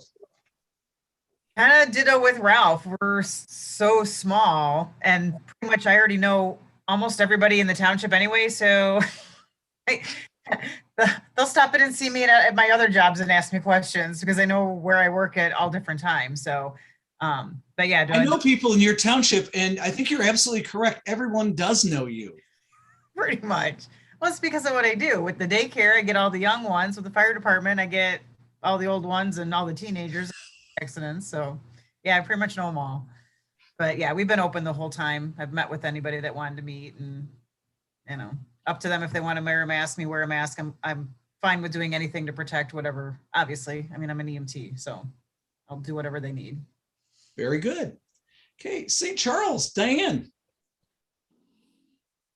Hi, we're open and ask that people wear masks when they come in, and we have a plastic divider up there at the desk, and sanitize after people leave and all that. And we've been all healthy. Haven't had anybody get COVID yet, so we're doing good.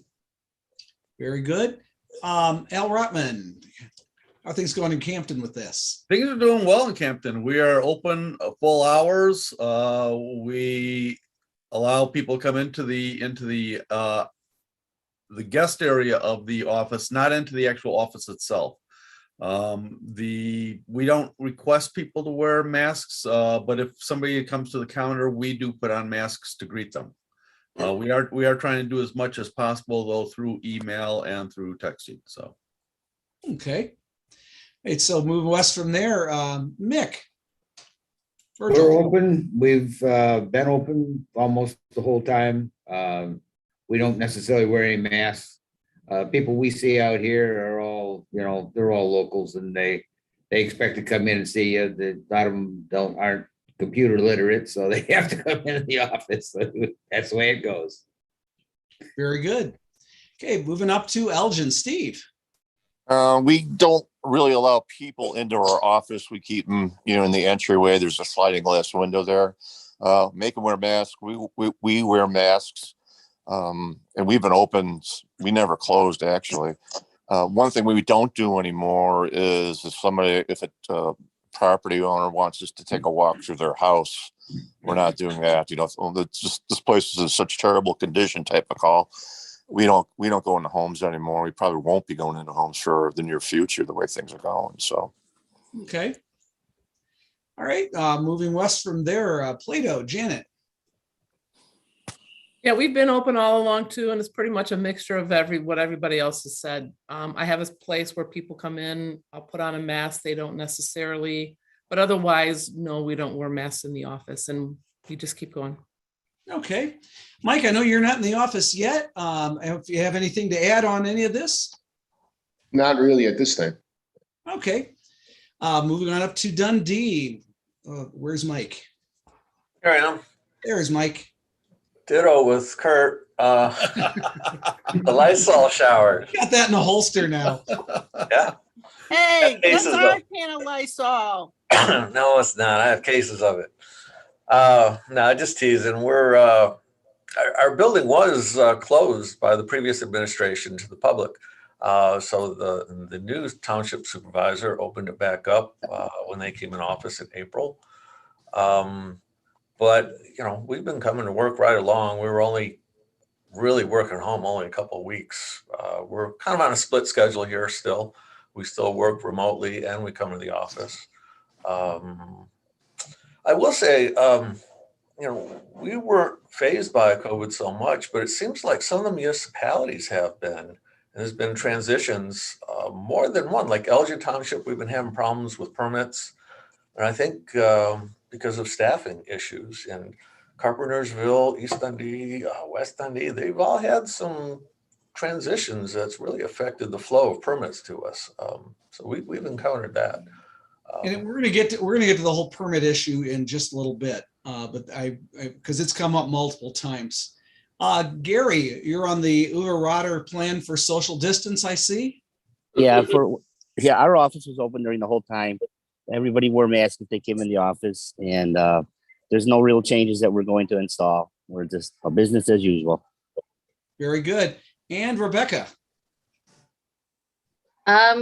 We stayed open the whole time. No masks. No, kind of along with everybody else. Just We didn't spray Lysol neither. That's because COVID is as scared of Rose as I am. Good. So yeah, we're like everyone else. Friggin' We my stayed neck.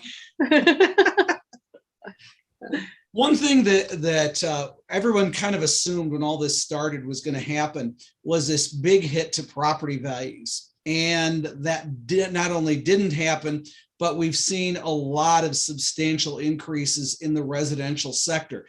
Now, assessments have not gone up to match those. And that's because we use that 3-year level of assessments, which, as much as that can be something that throws us behind the curve when it goes downward, the fact that it trails it when the market is in an upward cycle is certainly something that it works to our advantage. It also flattens out when you get spikes going up and down. And my observation and projection is this is something of a spike. I'm not sure we actually saw an increase in property values so much as we saw a substantial decline in supply, because while values have gone up, transactions themselves in numbers have not uniformly gone up with them. There's places where they have, but it's certainly not universal. I'm going to expect to see a little bit of leveling out of that, particularly if interest rates have to go up as a result of this 30-year spike in inflation that's going up. If we see substantial increases in interest rates, we might expect to see some sort of downward pressure on property values, but I don't know that we're seeing that yet. And of course, the problem we have is what we do is not a projection of what's happening in the future, but a measurement of what's already happened in the past. So we can be differentiated from, say, a market value appraisal report that's being done in real time for a lender, as opposed to us looking back to January 1st in those 3 prior years. So far, though, none of those things have materialized. I do know one other county was very proactive in making COVID adjustments. They made them based on some things that were not market conditions, but proxies for market conditions. And that turned out to not work out as what it turned out not to have been needed. and ended up with a very substantial state equalization factor. Our equalization factor, we're projected for 2021 as a 1. And given that our number of assessment complaints are at a 15-year low, I'm expecting that to remain a 1 as we finish up our assessment complaints for the year. For those of you who are new to this is, we've gotten a 1 equalization factor every year since 1988. And our current coefficient of dispersion countywide is the second lowest in the state. Our current price-related differential is our second best in the state. By the way, if you want to know the counties who beat us, McHenry has a better price-related differential. They're the only one. And Kendall has a better coefficient of dispersion, and they're the only one. So those are absolutely fantastic metrics for our county. I think the people who I'm looking at on this call are the ones who deserve all the credit. And you folks continually make Kane look like the best run assessment community in the state. And I couldn't be happier to be associated with you folks. You do a great job. Having said that, the challenge is ahead of us. As a couple of you have noticed, cities are slower at getting building occupancy permits to us. I think there's a couple of reasons for that. One is the personnel issues in getting the occupancy permits to us. Davis, I'm going to share our story from a couple of days ago. We got a contact from a municipality in Davis's jurisdiction, and they were wondering why something wasn't put on when it was completed. And I went and looked, and Davis didn't get the occupancy permit till November. And obviously he does not have the staff to go around in his 40,000 parcels and be looking to see, are they done? Are they done? Are they done? Because no one has that kind of proportional staff. So they rely on those things to know when things were taking place. He had been in the building that year, but it was not complete when they had been in there. And so we explained to some of those folks that they need to be very timely in getting those building permits out to us.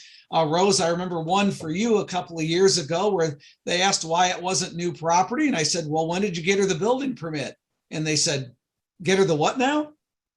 And I said, Rose, despite having many, many gifts in this profession, is not psychic. And she's not going to know that these things are automatically complete. Oh, Rebecca, she is psychic? Back in the day, she always knew we were doing something wrong. So. Wow. Well, she should have applied that to occupancy permits for kids. I did this year. We had a factory and I kept going up there and, oh, we're not done. We're doing this. We're doing this. We're doing that. Finally, I got mad and I put it in as July 1st. I have not heard a call. I thought the phone would ring off. No, they were doing it. They were using it. They were using it. They knew about your hunting trophies. Yes, Davis. You know, I didn't realize the other places were having the same problem, but Delia could speak as better than I, but if she hears me and says I'm saying something wrong, fine. But it appears that the Village of Montgomery, Village of North Aurora, the City of Aurora, Kane County, they have a new software that's supposed to help them with this. I guess this is what Delia's told me, so she's lying to me. It's not my fault. But apparently the Village of Montgomery and the Village of North Aurora and Kane County, the new software that they do has worked. They've given us the permits. And that's why this email that you and I went back and forth with the two characters from the City of Aurora, you know, they say, well, why isn't it there? Well, I, by the way, did not identify the municipality. Davis may or may not have. I am. It's the City of Aurora. Okay. I'm naming them. So apparently they're having trouble. Now, I'm not blaming the technician or the person that's in that department because she's doing the best she can with this. But you got to remember also the City of Aurora just flat closed down, you know, for months and months in 22. I mean, it just closed down and everybody hid in their house and no one was allowed to go any place in their buildings.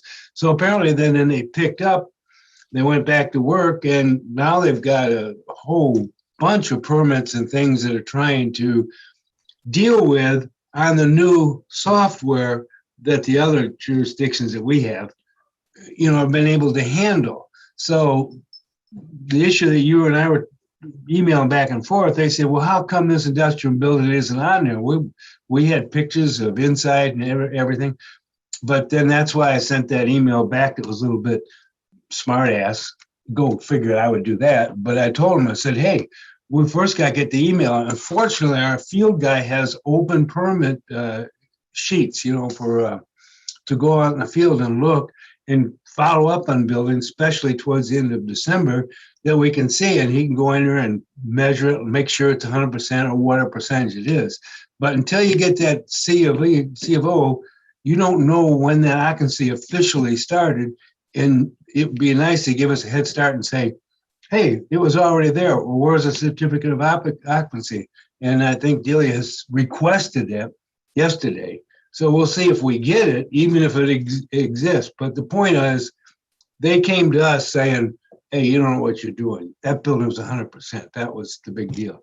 But apparently, I don't know if the other people have the same situation, if the jurisdictions have that new software that's supposed to be real helpful, sort of like DevNet. That's all I'll say. Yeah, so don't be shy about talking to your municipalities and getting those permits to explain to them why it's in their best interest to get that on.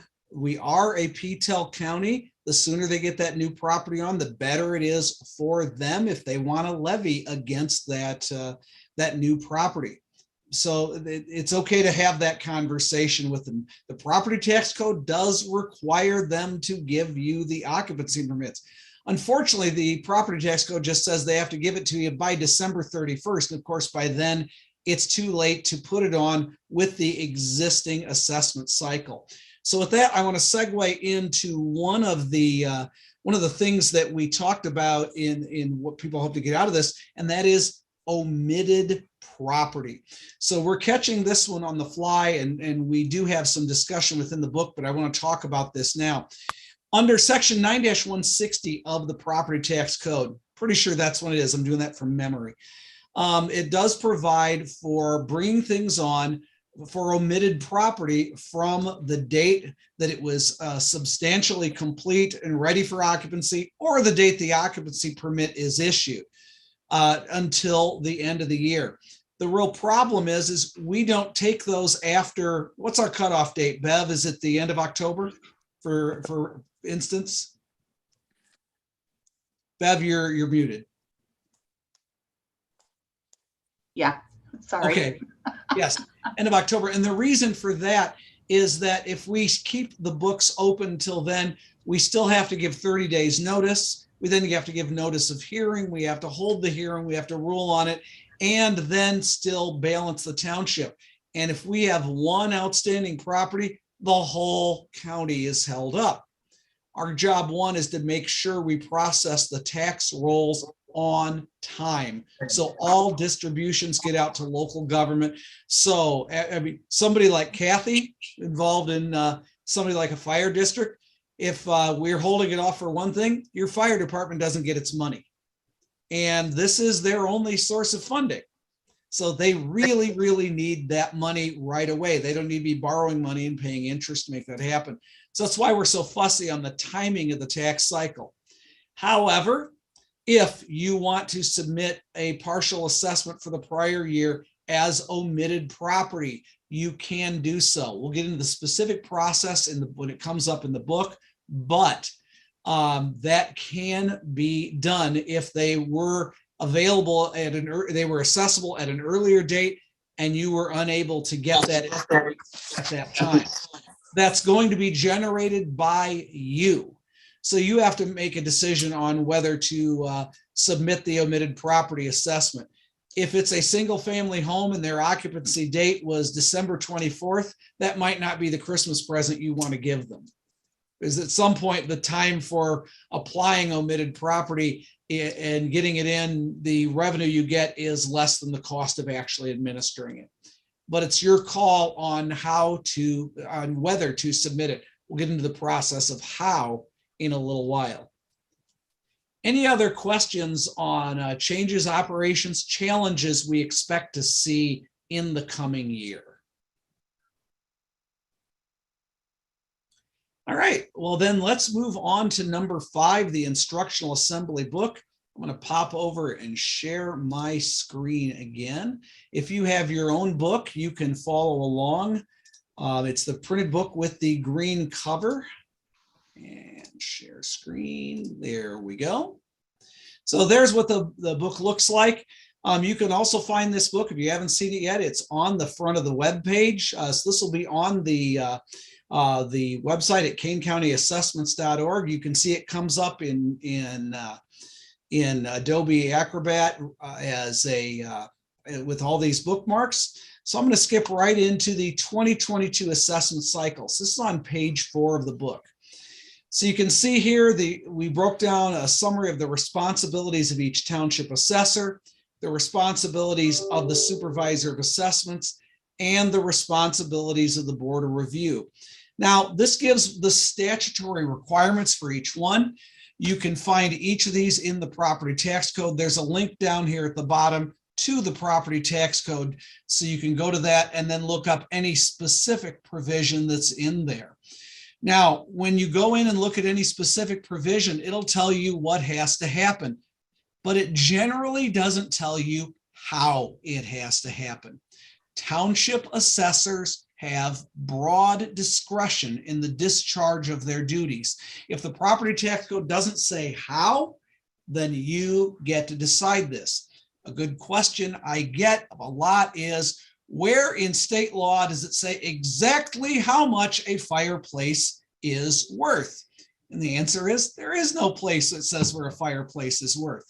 What it says is that real property has to be valued a certain way, a certain amount at the level of assessments, 33 1/3%. How you get there is how you get there. And the reason for that is we have a very diverse state. And in many ways, Kane County is a microcosm of that state. Our most urban township, Aurora, is only 6 miles from our smallest, most rural township, which is Caneville. And Davis and Kathy each have a job to do, and that job is very different. The problems Davis needs to solve are not Kathy's. The problems Kathy needs to solve are not Davis's. And they don't have to have the same solutions, and you don't have to have that either. So we're going to work through some of these books. On each section, we're going to take any questions on the 2022 assessment cycle. Okay, let's look now to County Assessment Office contacts. This is on page 6 of your book. You can see a name and a hyperlinked email address for the specific deputy for any specific issue. So if you have a question on those, click that, or you can call them. And when you call them, you would always call the switchboard number 630-208-3818. And this would be the place to get specific answers on those specific topics. You can always send it to me, but if it's a question on, say, the fraternal organization freeze, I'm going to shrug my shoulders and say, that's a Bev question. And I'm going to send it to Bev. Right, Bev? She's muted, but I read her lips saying yes. So same thing working all the way through. You can always ask those questions to those people. Any questions on County Assessment Office contacts? All right, let's move on then to valuation in years other than general assessment years. So this is year 4 of the quadrennial assessment cycle that began in 2019. 2023 will start over with a brand new cycle. So you already have your assessments that have been done. They have been equalized for multiple years, and it brings them to the 2021 year. Anything that went through board of review, those changes will be certified, and that's the numbers you use to begin with 2022. So you have a few tasks here. They're in the bullet points. First of all, to list and assess all property which becomes taxable and which is not on the general assessment, meaning that what's not already out there. Any new property, any property that is previously exempt that becomes taxable. And you have to return a list of all those newer added buildings. And that's right from the statute in section 9-160. And also to include on a pro rata basis, any new property that's being added if it comes on after the first of the year. The fourth big bullet point is something we want to focus on a little bit. Whoops, I skipped ahead a little bit. The fourth bullet point there. So notice it says you also have the authority to revise and correct any assessment that appears to be just. Now, I know we've covered this in prior years. What I want to do here is again reiterate what the courts have said about what you can do in a non-general assessment year.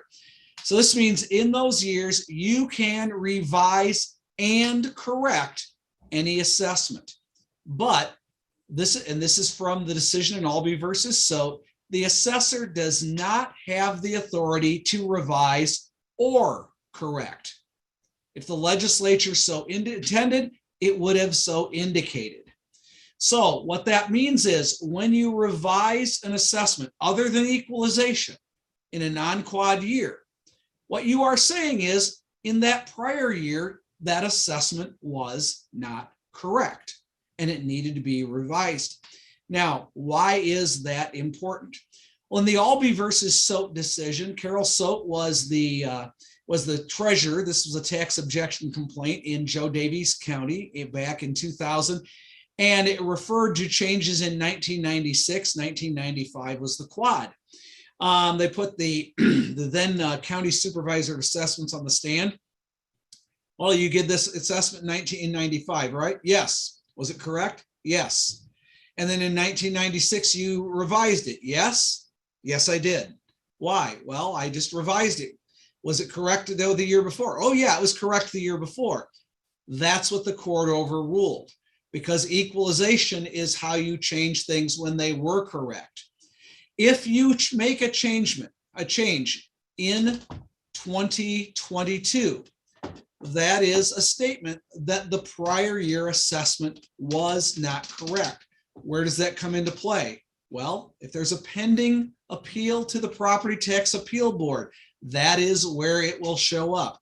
If you make a change in 2022 and there's a pending PTAB in 2021, that tells them that assessment is not correct. And that's regardless of whether it's going up or going down. Now, I don't want to discourage you from making changes that you need to make. But remember, this is not a general revise all of them, run your CAMA system thing in that year. It means there is not correct values in the prior year. And if you change all the values in your township, that is your admission that the ones in the prior year were not correct. Equalization is what you do in the non-quad years. In the quad years in 2023, that's when you run your CAMA, run it all new, re-stratify your neighborhoods if necessary, change the adjustment factors if necessary. Now, can a whole neighborhood be incorrect? Absolutely, it can. And if you see that happening, that's okay. This office will not question you as to whether you we're correctly revising and correctly. I will assume, based on giving you these instructions, that if there's a change, you are doing it because it needs to be done. But just remember that this is something that has an impact beyond the year in which you're working. So if a property was correctly assessed in 2019, the last bullet point here, and there were no changes since that time, the legal authority to change an assessment is limited to equalization or either between classes of property or between or within townships. It is not limited to revising or correcting. Those changes are only if it was not properly assessed. Now, this is identical text to what we've had the last couple of years, but I just wanted to reemphasize it, especially since we have some new folks coming on board. Any questions into valuation years other than general assessment years?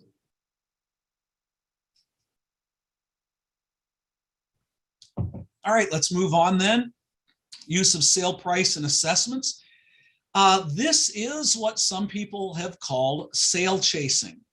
And how many of you, just a quick show of hands, have heard of sale chasing and or the Walsh decision? Looks like most everyone. A sale chasing means something very specific by the Walsh decision. What was happening there was down in Tazewell County. What was happening in Tazewell County was they were never reassessing. They were using equalization every year for all properties. But every year when a property sold, they simply took that sale price, divided it by 3, and that's where they ended up with. In other words, they were reassessing properties that sold, but they weren't touching properties that weren't sold. Now, somewhere along the line, people have come to take sale chasing to mean anytime the assessment is 1/3 of the fair cash value. You can have assessments at 1/3 of the fair cash value. What you can't do is do that to properties that sold and not do it to properties that didn't sell at the same type.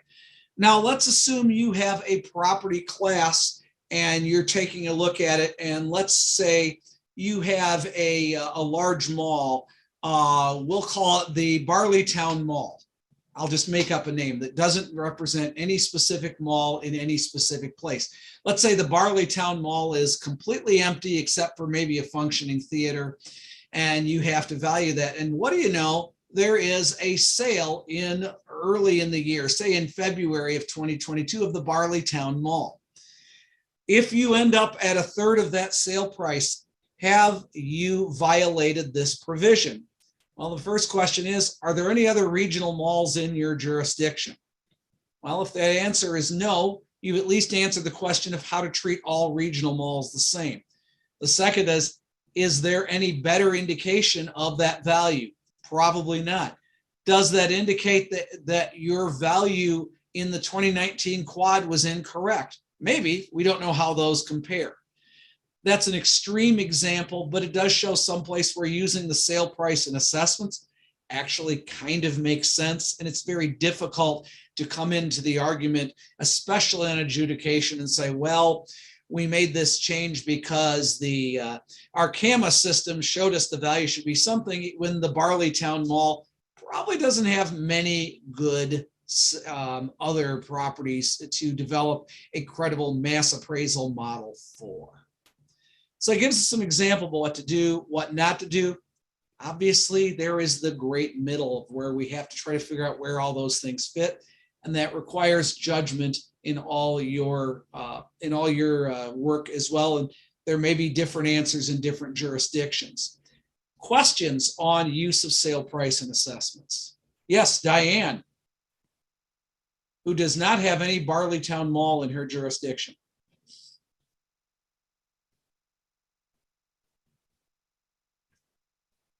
Waiting for Diane to be unmuted.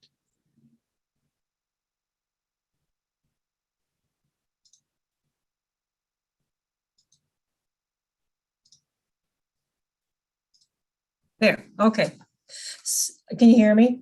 I can hear you, yes. Okay, go. Good. All right, so to me, this definition of sale chasing is exactly what happens at board review and PTAB. So yeah. Why? How? I mean, if we're not supposed to be doing it, why is it being done? The reason is the adjudication process always works independently of the development process. If you look at the last last paragraph of this page, there's some discussion there that comes right from PTAB when they promulgated a policy on assessment of owner-occupied residential property. It does actually address this, and PTAB has done something similar within their rules. And the problem is once you get to the courts, they're not trying to solve this, how do you develop a uniform model? They're looking at simply, how do you address the assessment complaint? PTAB, I'm going to use them specifically, has a statutory responsibility to come up with, and it's right in, I believe it's 16185. I think it might be 16160. But that's their requirement to value things on the basis of equity and the weight of the evidence. So what that means is, one, it has to be equitable with other properties that are similar to that. and those properties would have to be presented into evidence. After that, they're looking at what the record shows. If they come in and they see a sale price and they don't see any information that that sale price is not a good sale price, that's the best information they have, and that's why they'll go for that. I know that puts us in a not always good position. We don't have the ability to change that. There have been attempts to change it. They never gain traction. It's something we're just going to have to live with. What we have to do is make sure that we are not doing the extreme example that Tazewell did. And by the way, this is not what Tazewell does today, but what they did back in the early 1990s, where they were simply never touching any assessment. I mean, they hadn't reassessed in 2 decades, but were just moving properties that sold.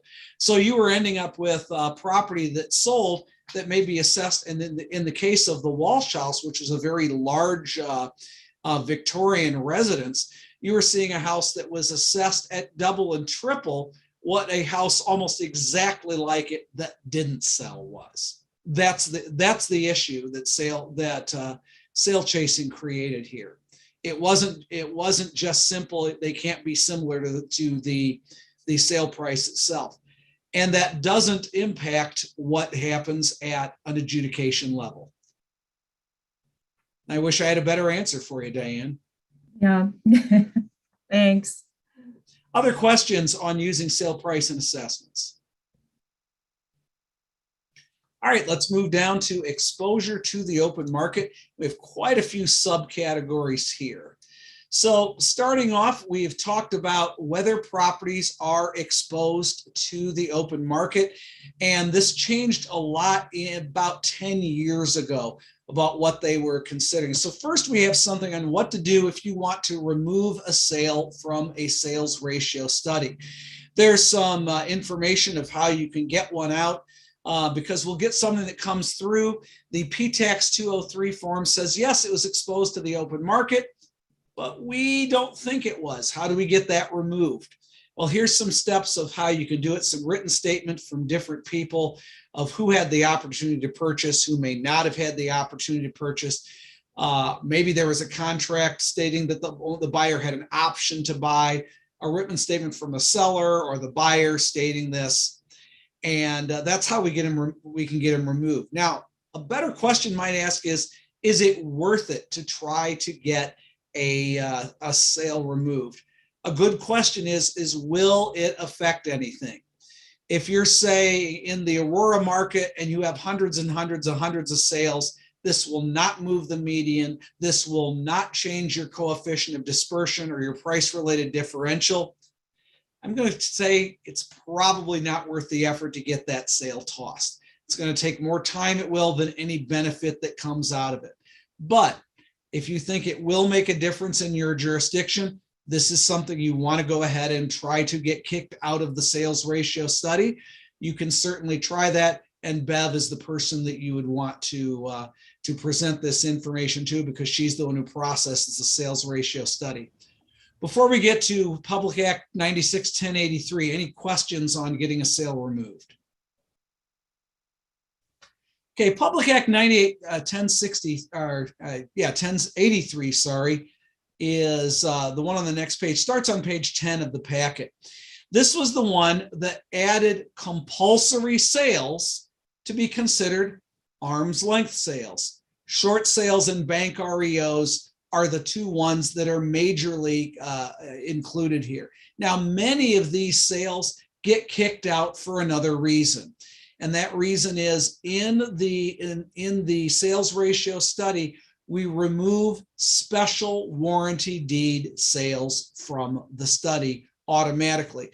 So if something is a bank REO sale or a short sale, but it had special warranty deed, it will not be in the study. Now, caution here is that does not make it automatically a bad sale to use for another purpose. That just means it's not in the study itself. Any questions on 96-1083? It's been around a long time. I didn't expect much. After that, we have a copy of the old paper transfer declaration.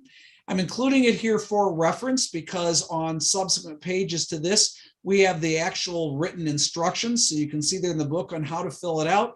But we do not here at the county accept paper declarations anymore.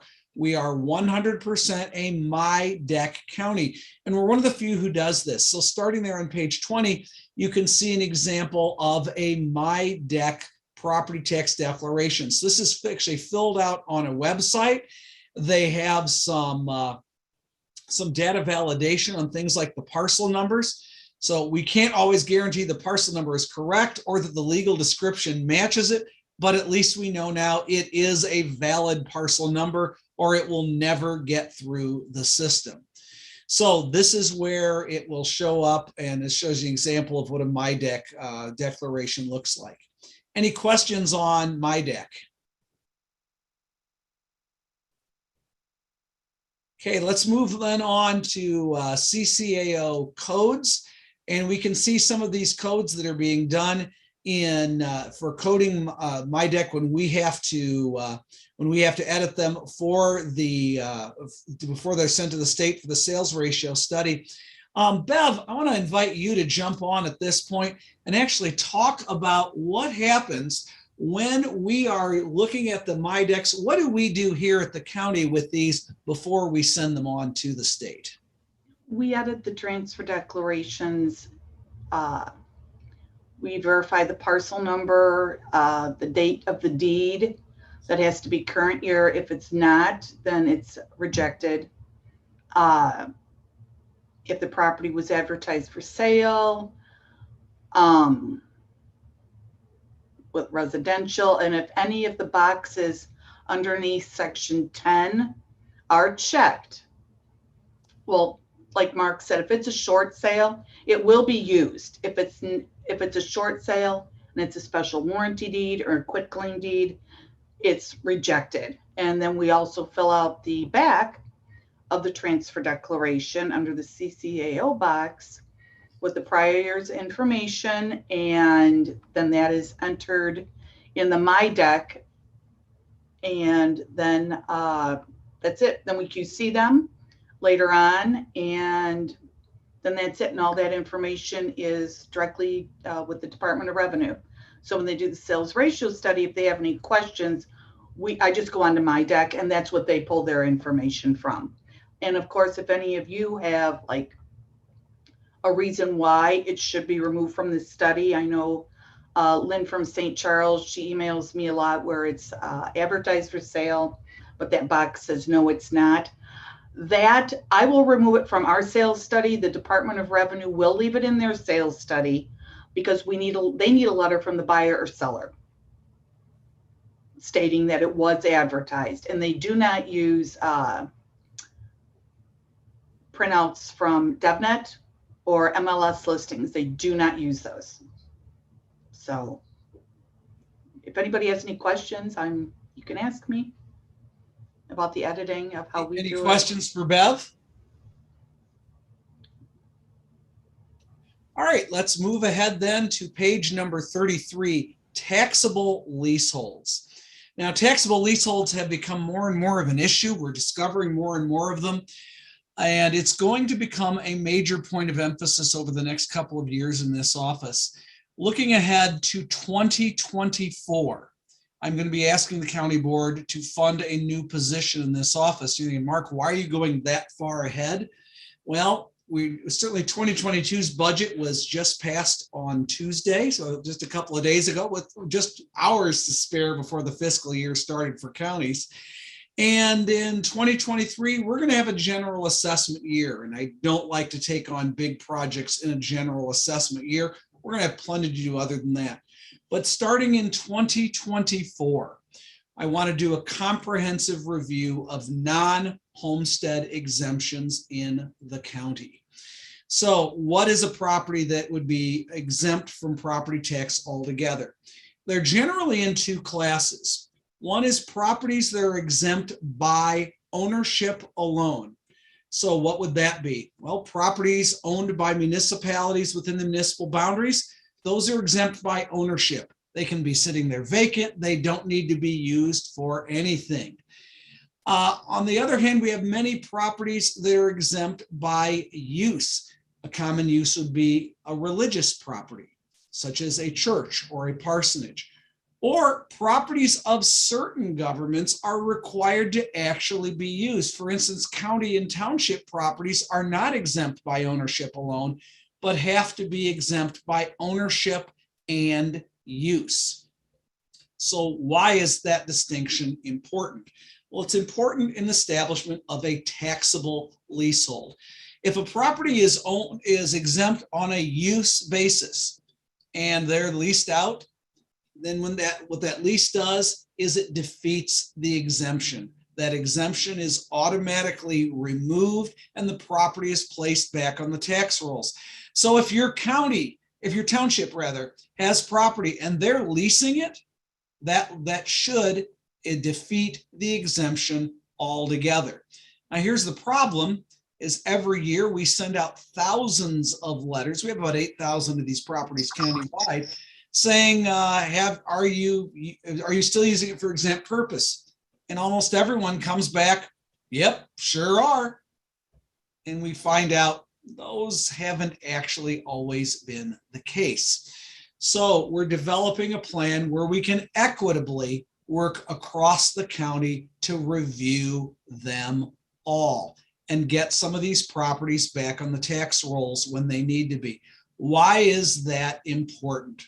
Well, remember, when a property is exempt, and it shouldn't be, it does not mean the government got less money. That is a myth. What it means is everyone else paid more. Every senior citizen paid more. Every single mother paid more. Every young couple starting out with a couple of kids and just barely trying to make ends meet paid more because someone else paid less and they shouldn't have. So we need to develop an equitable plan to administer that.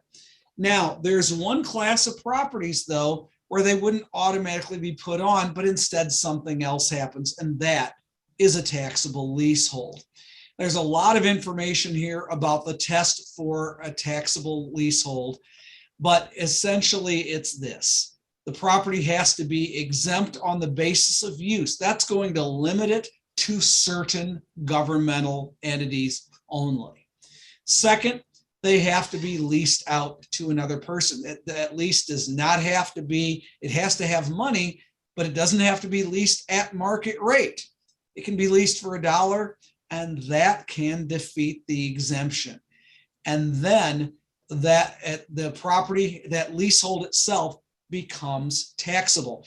So what happens is that leasehold itself is what gets the PIN. The property has a PIN that lays there and it remains exempt.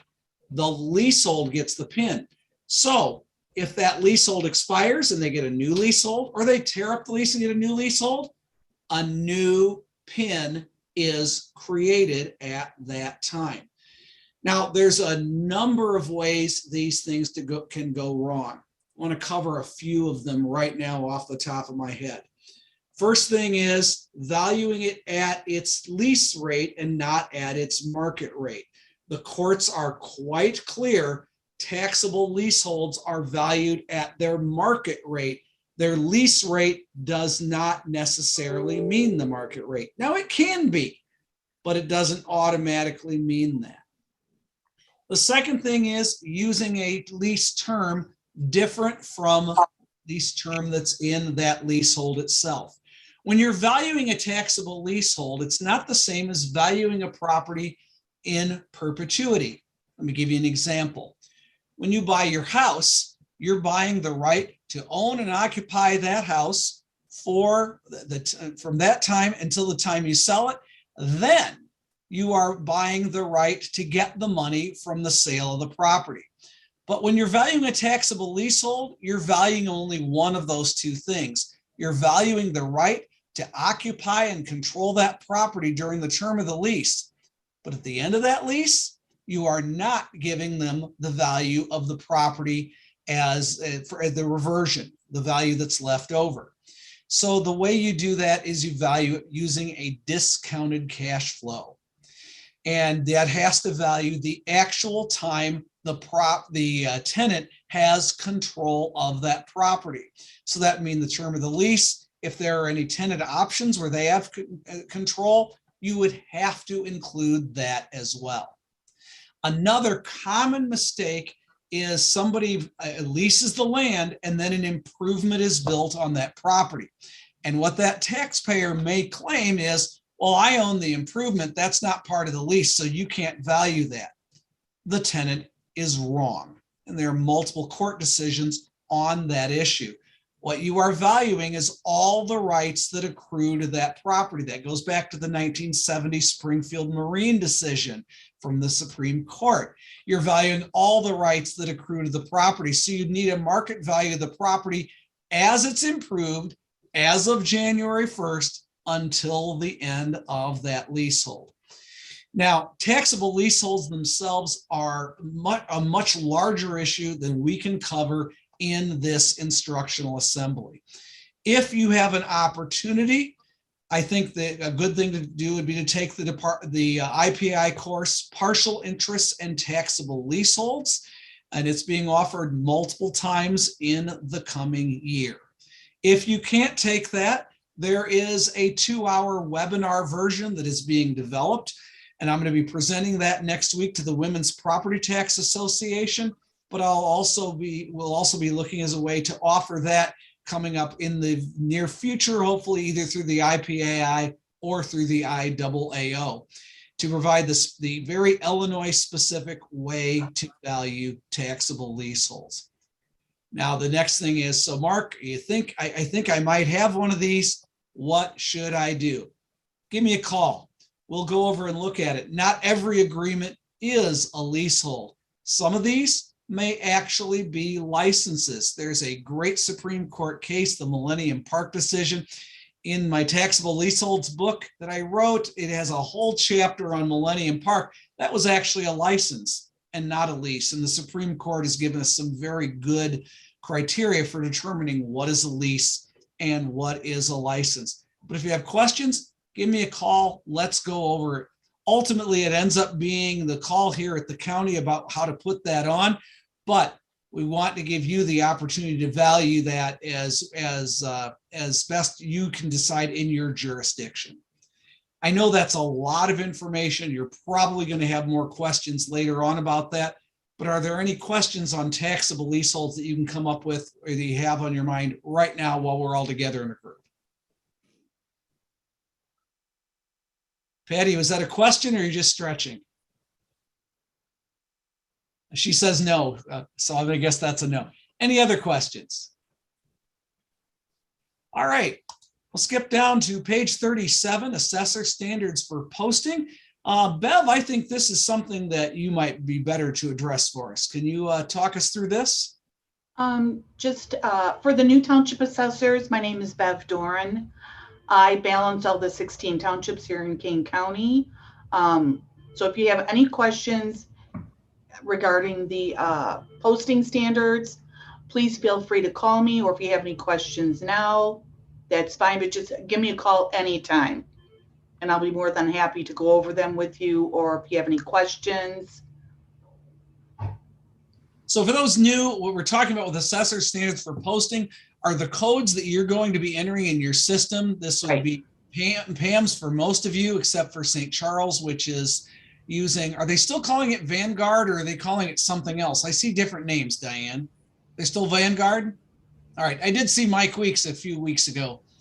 That sounds weird when I say it. His name actually is Weeks from Vanguard down at the IACO conference.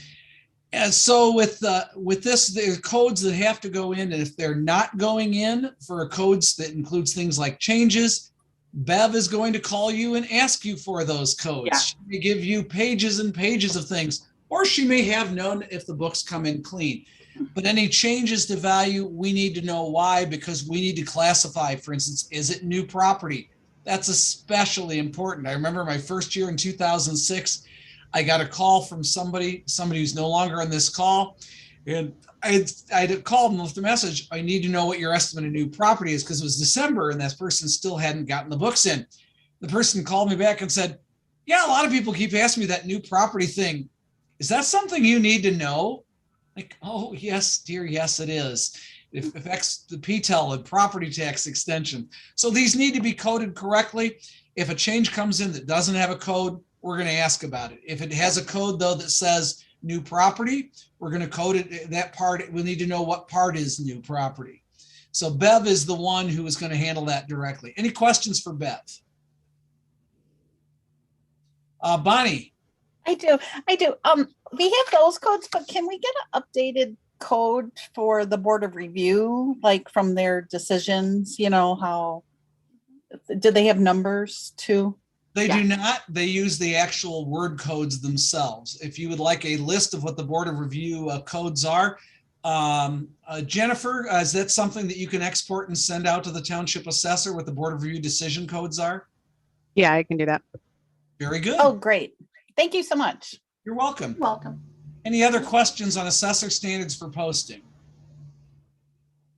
Let's move on then to new construction, model homes, and prorates. And Bev, this is another one for you. If the property has new construction, put that in when you certify your assessments. Model homes is handled here at the county. Prorated assessments, when you certify those, make sure you have a date and percent in that fee and the date and percent field. If it's a date, I can get the percent, but I prefer both. Or if it was prorated last year or for some reason, and it's still prorated this year, just put, I think I told several of them, just put like 1/1/2022 and the percentage. That's all I got for that. Remember one thing on model homes. That's something that's put on at the county. Do not leave a value off because it's a model home. Assess the model homes, because builders are only allowed 3 model homes within a 3-mile radius. They may have model homes outside your jurisdiction. We have one builder that actually kept a model home open in another subdivision in another location as a way to try to get more. And well, we know that one. So we do check those out every year. So let us handle the model homes. You go ahead and put them on at full value. Any questions on those topics? All right, cadastral mapping. We do provide maintenance of ownership names, mailing addresses. We do have divisions and consolidations. We do at the county. Lenny Finstrom typically handles this. For the time being, please contact me directly with any cadastral mapping questions. Those of you who are on fiber can have a direct access to CaneCAD Live. For those of you, somebody who has CaneCAD Live, tell me how you use it in your office. All the time. And that was Uva? That was Uva from BlackBerry, yes. And it really replaced the map books, and I mean, it has become a tool that you can't do without anymore.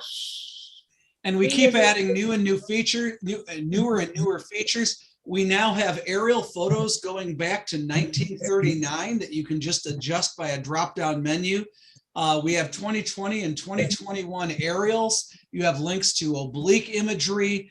You have the ability to overlay floodplains, wetlands, hydric soils if you're dealing with well and septic, and any type of new construction where that may be an issue. You can use a variety of topographical features. We're even looking at the 1892 hand-drawn maps and getting those scanned and actually aligned with them, so you can actually go back to see what structures might have been on in those old 1892 maps. So going back, it'll in 2022, that will be 130 years of data coming on through CaneCAD. Now, if you're not on fiber, there is a package that is sent out to you on multiple CDs that you update multiple times a year, but there is also cadastral, some of these features are available online at countyofkane.org with the mapping program. So if you need more information on that, send me an email. I'll send you the exact links to get that. Also, if you go within kaneCountyAssessments.org, go to the property lookup through DevNet Wedge. When you have the property information, we do have that same aerial map program embedded, so you can actually see that on a specific property right there. So that should all be available live at 24/7, 365. On mapping itself, something you may want to concern yourself. You ever see a group of properties where you see something and the property appears to be one parcel, but it's split into multiple pins, and that property really doesn't make sense to be split up? Let us know. We can consolidate that. Davis sent me a few that were on that strip center that's where the Target and the J.C. Penney's is, just to the west of town, north of I-88, where they went about 20 feet into a different section. And it was mapped back in the old paper map days where we really needed to give those different parcel numbers. Those pages don't exist like that anymore. So we don't need to give them different parcel numbers, so we can combine those into single pins. If you have some properties that just don't make sense and you think they should be combined, let us know. As long as they have unity of ownership, tax code unity, and unity of use, we can certainly combine those into single parcels. It makes everyone's life easier. Even the taxpayer probably would enjoy seeing that, but it probably didn't occur to them that they could ask. Any questions on how that can work? Yeah, Mark Rake. Yeah, I just had a question on the high-res aerials for the local GIS program. Can we get those for 2021 on flash drive? Is that available? I think the latest ones we had were 2019. Are you currently getting the package where they bring them in on CD 3 times a year? Yes. Yeah. Okay, I believe those are going to be in the next update. But Okay, so the high res will be it, but we usually have to come down and get it on a flash drive for the high res. Oh, so they don't come automatically with that? No, because the high res are really large files. All right, Mark, please do this. Send me an email with exactly what you're asking for. I will ask GIS to what the best way to get that information out to you, and we'll figure out a way to make that happen. Okay, yeah, we usually come down and with a flash drive and have them burn it directly. I just didn't know if they were available yet. They just came out a couple of weeks ago. Beautiful. So if that's your normal process, you want to go ahead and do it that way, please go ahead. Our GIS office is amazing, and they love to do stuff like this. Oh yeah, if they're available as of a couple of weeks ago, that's fantastic. We'll just go straight there. Very good. Okay, thanks. Any other questions on cadastral mapping? Yeah, go ahead, Mike. So we can request the county combine a property by ourselves without ownership asking for it. I've got some industrials that have like 10 pins for one parcel, one property. I'd love to combine it. Yes, those pins are for my convenience, not theirs. Great. All right. One question, if I could. I'm sorry, say again? This is Ralph talking. Yes, Ralph. On the bottom of page 40, you give an email address of Lenny. Yes. I'd like an update if you can about Lenny. Is he still there, or if he's not, who's taking his place? Lenny is still employed here at the county. He is currently out of the office without access to email. So at the bottom of page 40, if we send him an email, does that just go into Never Never Land? Nope, it goes into Marky Mark land. All Lenny's emails are forwarded to me. Okay. Thank you. For the time being. I do not have a date on Lenny's return, but he is a valued member of this team, and we hope him back as soon as possible. Good, thank you. Any other questions on cadastral mapping? All right, let's move down to non-homestead exemptions.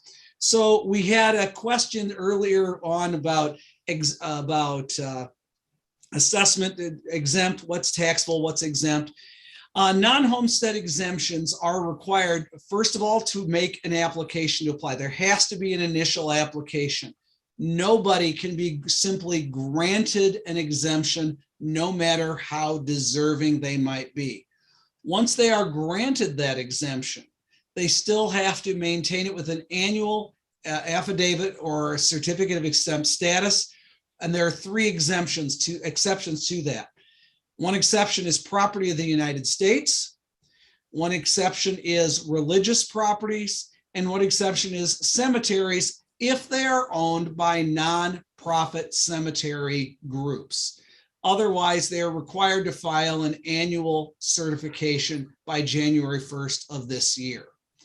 So we talked about this under the concept of taxable leaseholds, how important it is to maintain this. If you see a property that you have as exempt and you're not sure it's still in use of exempt, give me a call. Let's have a conversation about it. We don't automatically throw them on. We are going to take a look at it.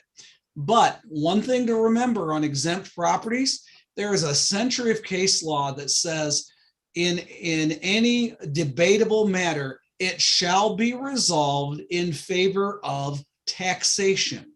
In other words, the tie does not go to the runner on this. The tie goes to taxation. So typically we're going to do, let's say we see a property that was declared exempt, but we determine it's no longer, it looks like it's no longer an exempt use. We don't have to prove it's not exempt. So what we're going to do is we're going to put that property back on the tax rolls, and I'm going to send them a letter. This is going to be placed on the tax rolls. You're going to get notice as of the valuation. If you believe this is a mistake, I invite you to resubmit a new application for exemption. They can go through the process. If the property is determined to be exempt, we ideally are going to get that through fast enough that we'll pull it off before we get the assessment done.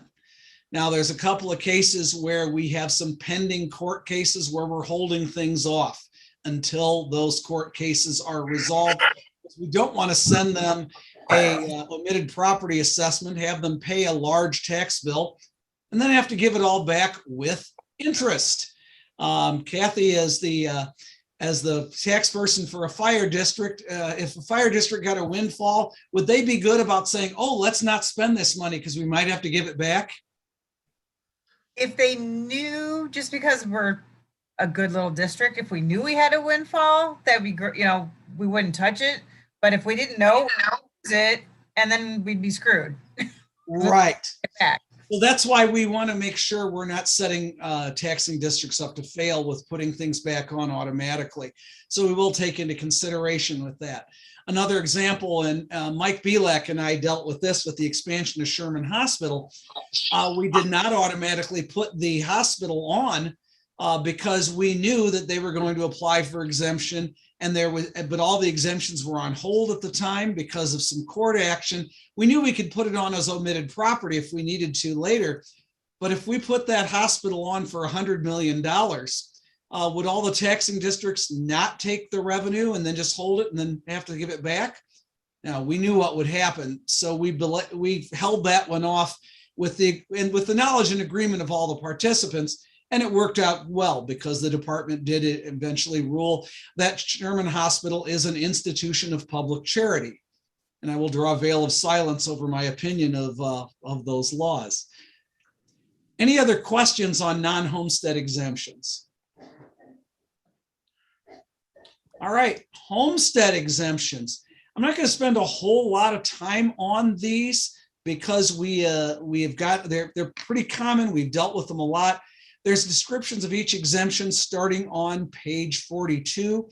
Most of them are applied for at the county level. The one I want to spend time on, though, is that one at the bottom of page 42, the homestead improvement exemption.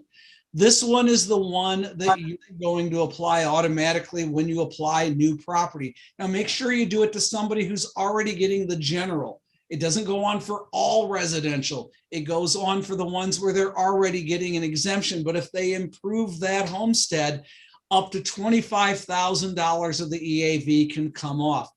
Bev, anything special township assessors need to know in dealing with how they code those?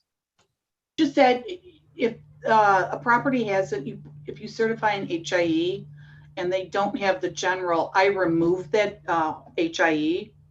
I don't send any letters out, but then I carry that over to Board of Review. So I make sure during Board of Review when I'm balancing then that if they have the general, if they applied, then I do apply the HIE. And I also send you a list of the ones that I'm denying, removing it through SA. So. All right. Any questions on the homestead improvement exemption or homestead improvements in general? All right, let's go down to the veterans and fraternal freeze on page 47. Bev, you talk just a bit about these? Just that if you know of any like American Legions or Moose Lodges, something to that effect, if either let me know if see if they've applied. If not, reach out to those organizations, make sure they're aware that this exemption does exist. Like Davis does, I know Davis and Aurora, he makes sure that they have it, and then he contacts them to make sure they fill out the applications and send them in on time, and I appreciate that.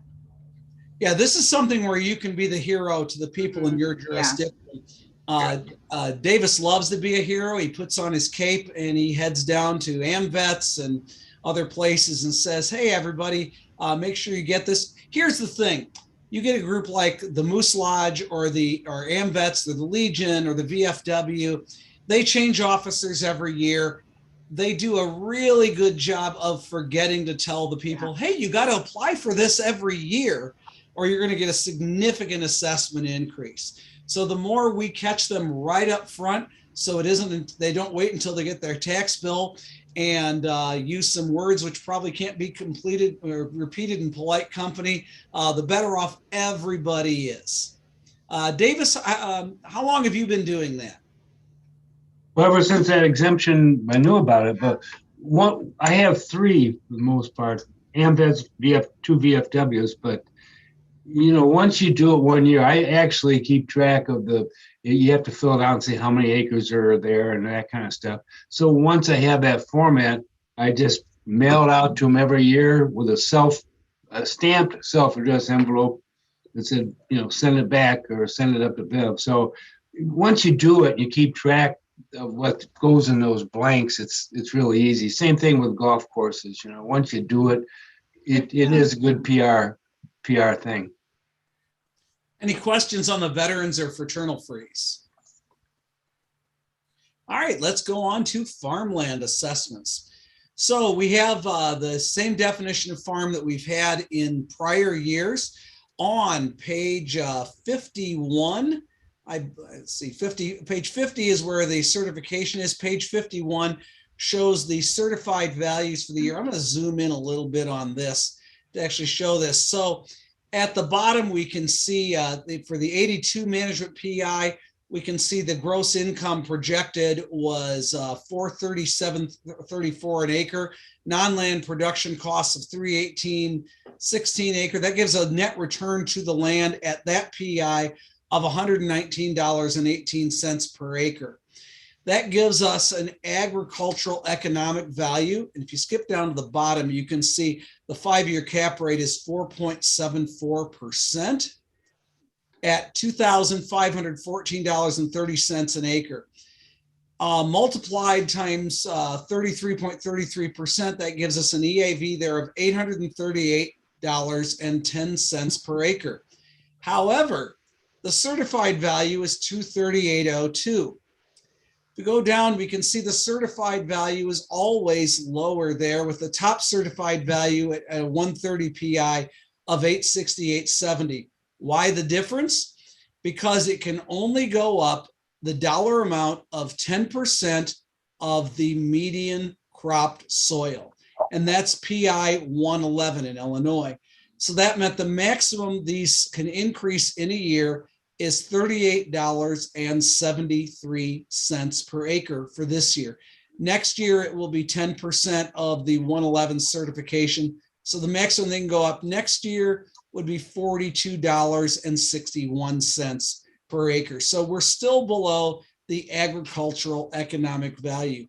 Now, I was able to actually sit in on the Farmland Assessment Technical Advisory Board's committee meeting this year. They did it on Zoom. I watched the whole thing and it was amazingly dull. If you think this meeting today is dull, I encourage you to watch the FATAB meeting next year. It is an obvious cure for insomnia. But it was very interesting, I thought, from my standpoint, actually seeing some of the things that they did to go into these values. Fortunately, ours is not to reason why. Ours is but to apply these values. So this lets us apply them to the values. If you need a change in your farm cards, if you need to redelineate some of your farm parcels, give Bev a call. Usually you'd be giving Lenny a call to come in and sit with him to show where you want those done. We can arrange to either do this electronically or in person. It's up to you to decide how you want to do that. But Bev can make those arrangements until Lenny's return. Any questions on farmland assessment?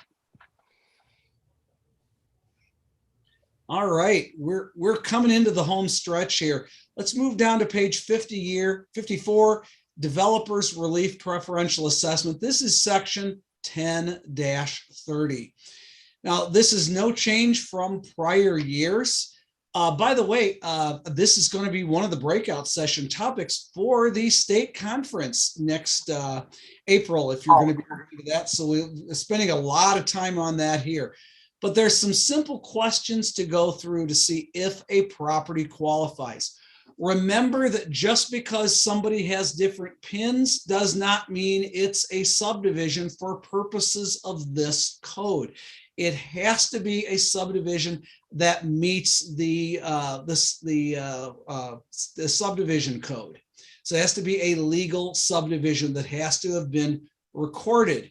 If it was recorded before January 1st, 2008, it had to have at least 10 acres. After that, it has to have at least 5 acres. And then the lot had to remain unimproved and unused. So if it did, then you have to figure out what was the use as of the date the plat was recorded. If it was farm, then you give it a farm value. If it was non-farm, then you give it a proportional non-farm value, but you don't value it as a new subdivided lot. So we have a lot of information in there that has not changed from prior years. Any questions on developers relief? All right, we're really coming into the home stretch. Let's skip on ahead to, looks like page 56, where we start with the 2 ways assessors can change things. One is assessment corrections. That's when it's at the board of review level. The other is certificates of error. That's after a tax bill is issued. Holly, I'm going to pitch that to you, and you can describe what happens in these 2 processes. Okay, so when you submit a request for a revised assessment, that's actually what the corrections are called. The board of review does review them and sign off on them.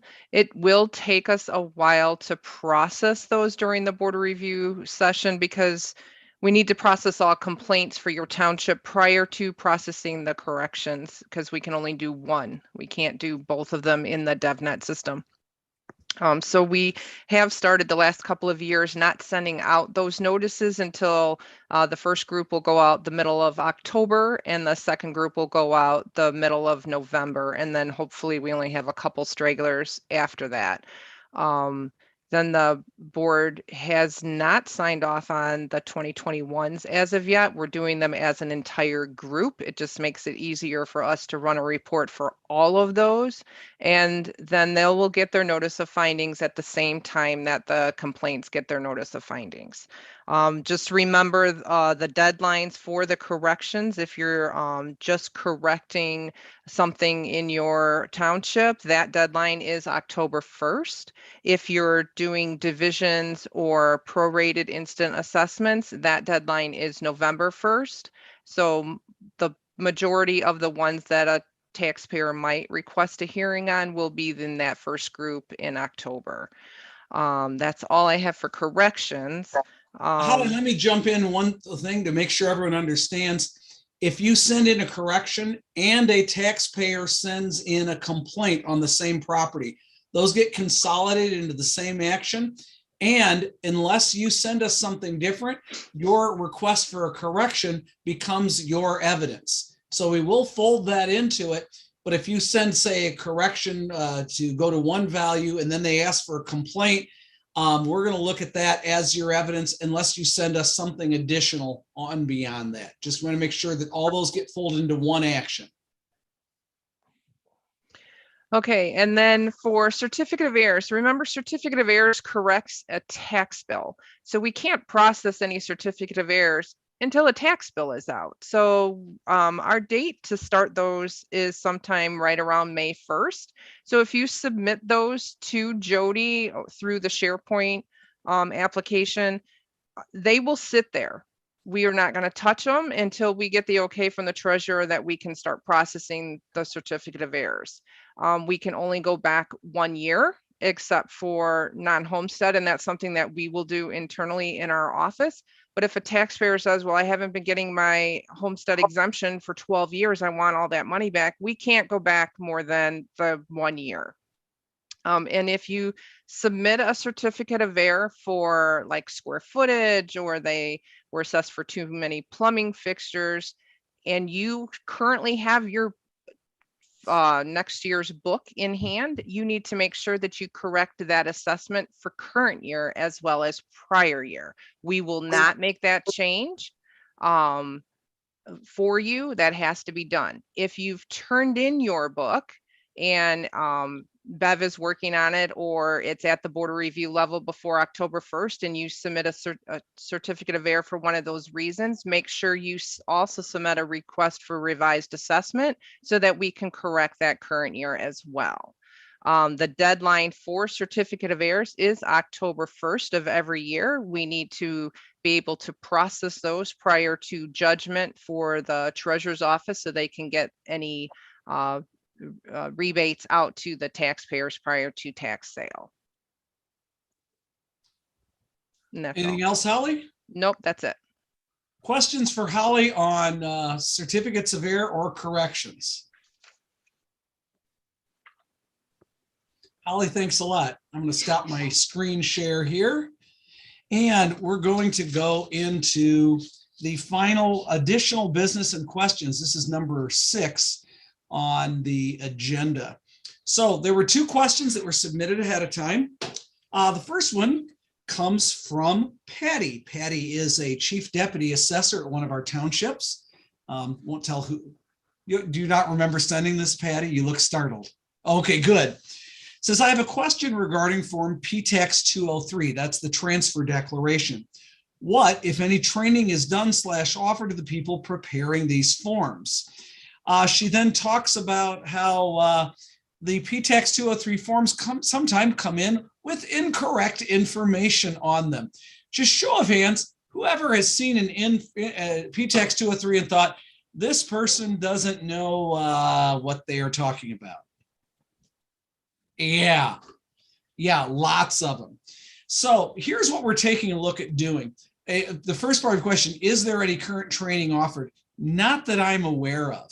However, the Bar Association of Kane County has a new program where they're working on continuing legal education. And we have a proposal that's being put in to actually create a program to address this exactly. So it'd be something that we could work cooperatively with a couple of different things, work with the state's attorney's office and provide some CLE for people. The real issue on this, though, is it's not attorneys preparing them. It's being prepared by their paralegals. So we need to set up something that is designed to have the paralegals come in and take a look at it. But yeah, I think that would be very valuable. So now at this point you're thinking, Mark, that sounds fantastic. How can we help? boy, do I have something for you then. So here's how you can help. I want you to send me any examples you have of something where something was put in incorrectly, and especially if it made a difference. It can be a wrong sale price. It can be a wrong, some wrong information, but something where especially we can say, look, this is the consequence of this going bad. Because right now, I think that they're not aware of the consequence. True story. This is about 8 or 9 years ago. I got a call from someone who is an attorney I have dealt with personally outside of this office. And the attorney had some very choice words for me that can't be repeated in polite company. And I said to her, hello, as I was saying this, I says, what's going on? And he said, you said these forms were filled out incorrectly. I said, well, I've looked at the four. They are. You had somebody who bought 4 houses on the same day and said they were going to own or occupy all of them. Can't do that.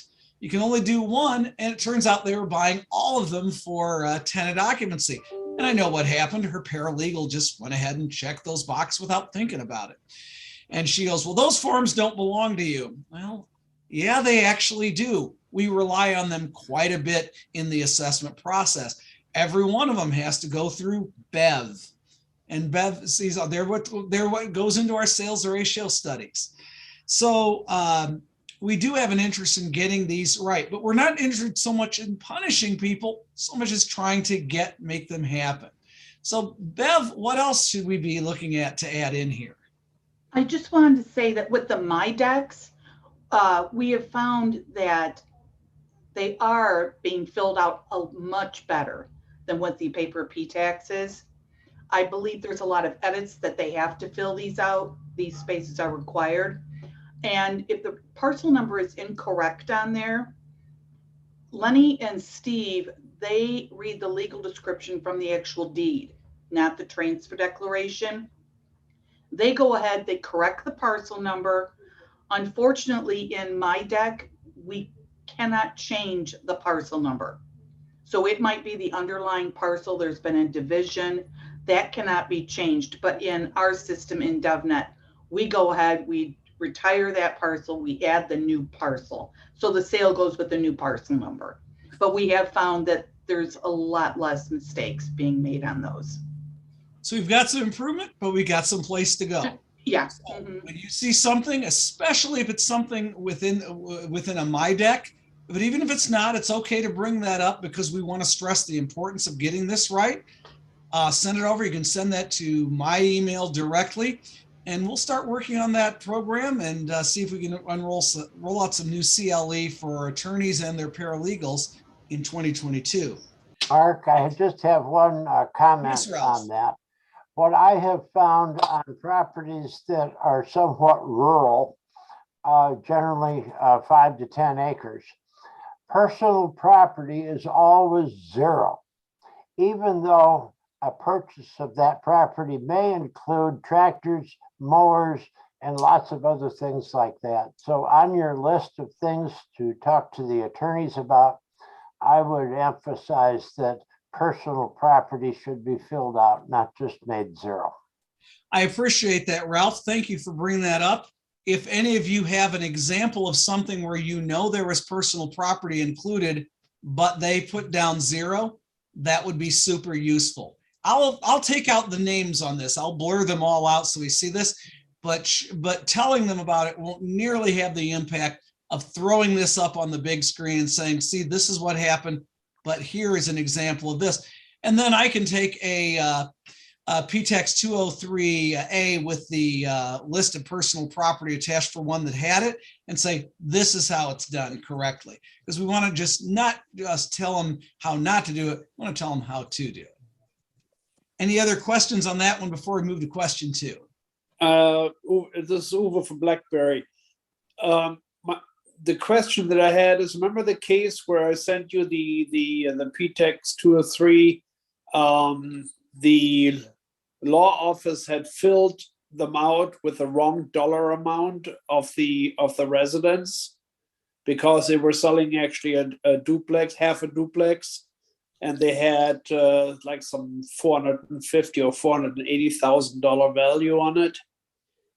Was I supposed to contact the state and let them know about that also? Because you said you send evidence to your office and then to the state. Let us Or know. how- We'll send everything to the state ourselves. That way they're dealing with just one office for the county. But absolutely send that, for the purpose of like the sales ratio study, Bev is the one to get.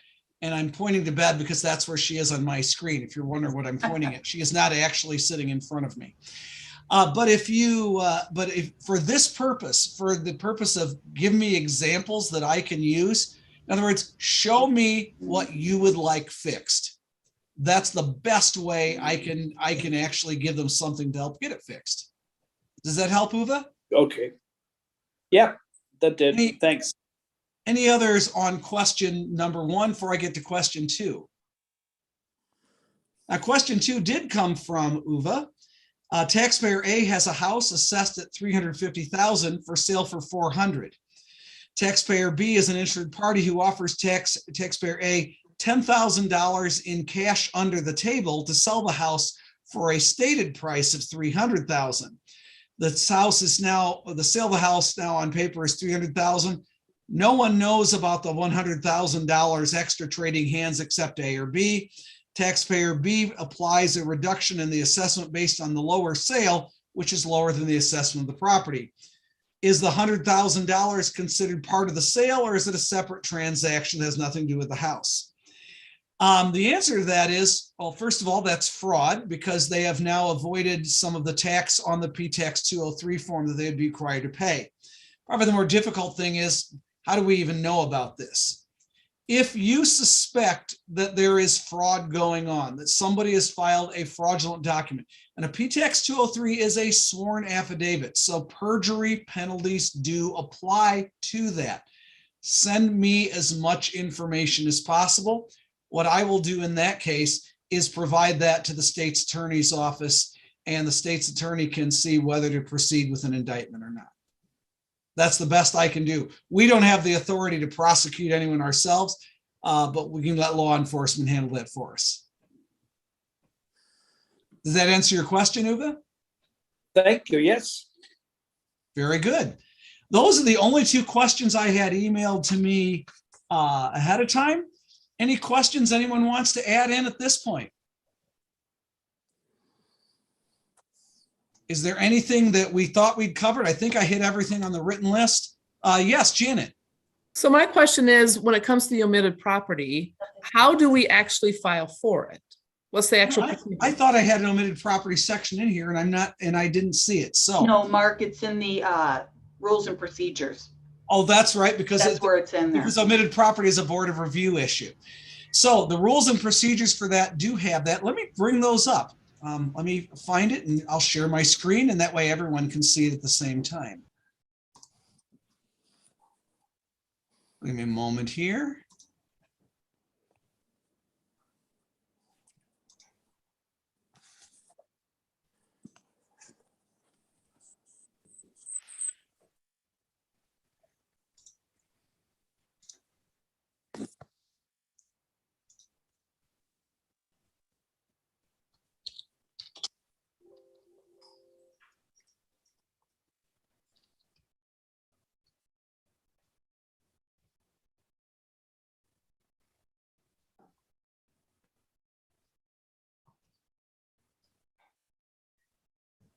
All right. Okay. So I'm on kaneCountyAssessments.org, and I have the Board of Review's rules and procedures, and I'm going to share that screen now.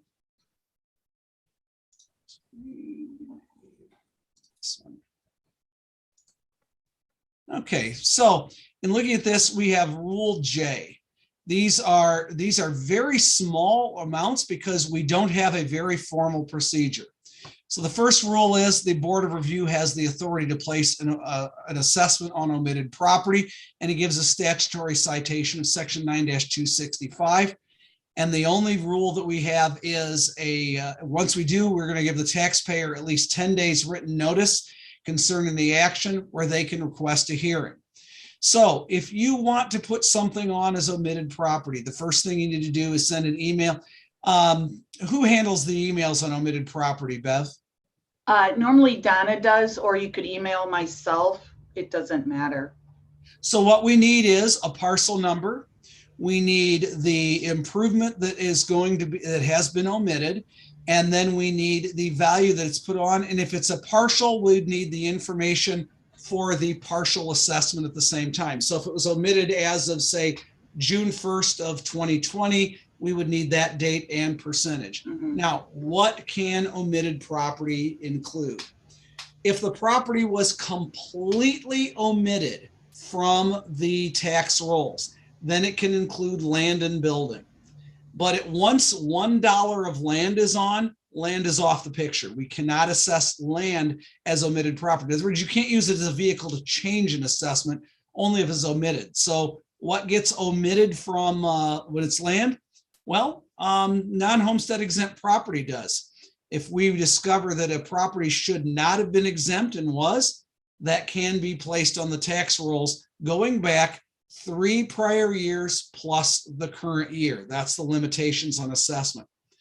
So now beyond that, what about improvements?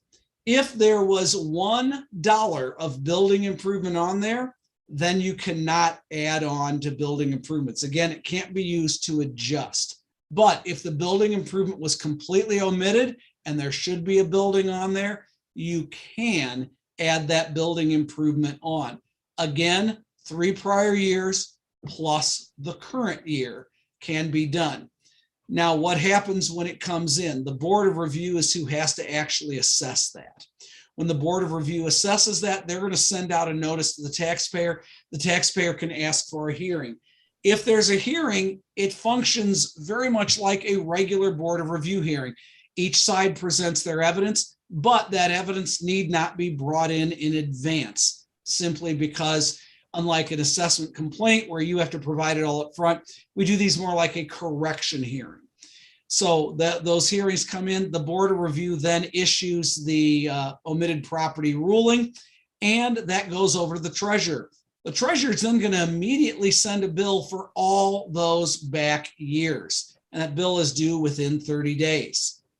If it's not paid within 30 days, it will go to tax sale, but not until the next tax sale. In the meantime, if it's paid, interest can accrue. So when might you do a omitted property assessment? Well, if you discover a property that was built and say the permitting authority didn't send you the permit, you didn't find out about it, but you find out, hey, that has been on there. It's now, we're going into 2022. We found that it came on in 2020. You can go back to when that was fit for occupancy from 2020 on, maybe a partial in 2020, full in 2021, and then you'd go ahead and do the 2022 assessments yourself. So you have a 3-year limitation on that. In general, Tammy Kavanaugh, you've done as much omitted property, I think, as anyone. Finding it, you've used it very actively. Am I missing anything in the process, or any thoughts or tips you'd like to bring in? Well, I think you covered everything, but we generally have some omitted every year. And we've had issues with receiving occupancy permits for a couple of years due to staff changing or software changing. So I basically send a letter to Donna with all the facts that you stated and why it was missed. And then supply occupancy date and the new value. So it's pretty straightforward. There is one limitation on it. If the property changes owners, that becomes a problem right there. Now there's some nuance to when that date actually takes effect. And Tammy and I were involved in a very long discussion with the state's attorney about that. But the main idea here is that someone can't sell the property with a tax liability and have that's not already established, and then have this new one being hit after the fact. Other than that, though, you can go back those 3 prior years. Tammy, of the ones you send in, about how many of them actually request hearings? None. I Yeah, don't we have believe, surprisingly few omitted property hearings for the omitted property that we send in. But it's, my knowledge, none, yeah. yeah, none that you've had. Has anybody on the call had an omitted property where they actually took it to board of review hearing?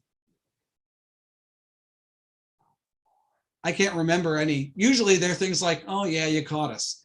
They do, by the way, have the right to go to PTAB, but they have to exhaust their administrative remedies and go to board of review. So we don't see them happening for that either.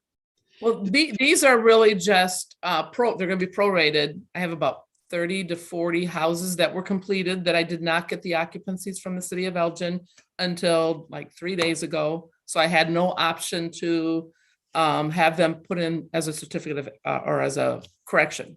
So that's why I just wanted to add these.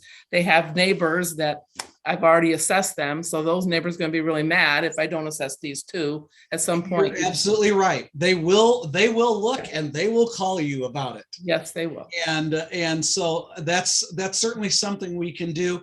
And we would want to I would hold off those till the first of the year because we want to close out this year first. And that's just, we would love to be able to start right now and take all those in. If I did, Bev would walk through my door and start slapping me because Bev's like, no, see that look on her face? Well, when would you like those, Bev? Bev, you're muted. There you Usually probably March or April. Okay. Yeah. That way, because the board will adjourn, we'll reconvene for the new year, and we can get started right on those. And if you send them to Donna, just copy me on them. That's all. Is there a form or can I just put them on an Excel spreadsheet? Yeah, spreadsheet. Just make sure it's readable. Yeah. Perfect. All right. Thanks. If we start getting enough of these, we may figure out a process, a workflow to actually do those. But it's if we start getting a lot, and we're okay with getting a lot. I don't want to put Jennifer through creating a large workflow for the volume that we have right now. But if it becomes something larger and we need a better way to handle it, we can figure that out. Well, that answer your question, Janet? Yes, it does. Hopefully the city's going to figure out how to do these permits on a quicker turnaround, and then we won't have this problem anymore. That's what we want for Aurora as well. Yeah. All right. Thanks. Any other questions or additional business we have? Yes, Ralph from Big Rock has a question on cemeteries. My question is, during the year, we have 3 cemeteries that went in ownership from the Cemetery Association to the township. What kind of, if it's owned by the township, which it now is, do they need to file something with you each year? Or because it's township property, is it exempt? Ralph, because there's a new owner, first of all, that should be reported to the office that there has been a change in ownership, which is an absolute requirement of an exempt property owner. After that, a new application for exemption should be made. It should be very perfunctory and should be easily approved. Burial yards are exempt by use. Because it's not owned by a nonprofit cemetery association, I'd have to see whether the certificate of status applies or not, but that would be in future years. So yeah, there should be a notification and a new application, but that should be very easy to take care of. Thank you very much. Any other questions? All right. We're drawing to a close. Item 7 on the agenda is our meeting announcement. We have our next meeting is for 2023 will be held on Friday, December 2. We're going to start again at 8:30. That worked well. Last year, I said, well, we'll do it virtually again. And then I thought maybe we can do it. And I wanted to add in a continuing ed feature and get us credit for that. We weren't able to do that. What I want to do by next year is, regardless of whether we're online or not, figure out a way that we can actually get you some additional continuing educational credit for attending this. But I appreciate how everyone responded so quickly when I asked, should we move this all online? And I think that has worked out well. So 1 year for that meeting, but we'll announce it ahead of time what the venue is going to be. Bev, anything you want to add? Yeah, I just wanted to let all of you know that not to forget that December 6th is the last day to have your assessor bonus applications to the Department of Revenue. That's Monday. That's all. Any questions on that topic? All right, with that brings us to a close. Our meeting stands adjourned at 11:41 a.m. Everybody, thanks. It's been a pleasure. Thank you, Mark, for doing it. Thank you, everybody. Bye, everyone. Bye, everybody. Thank you.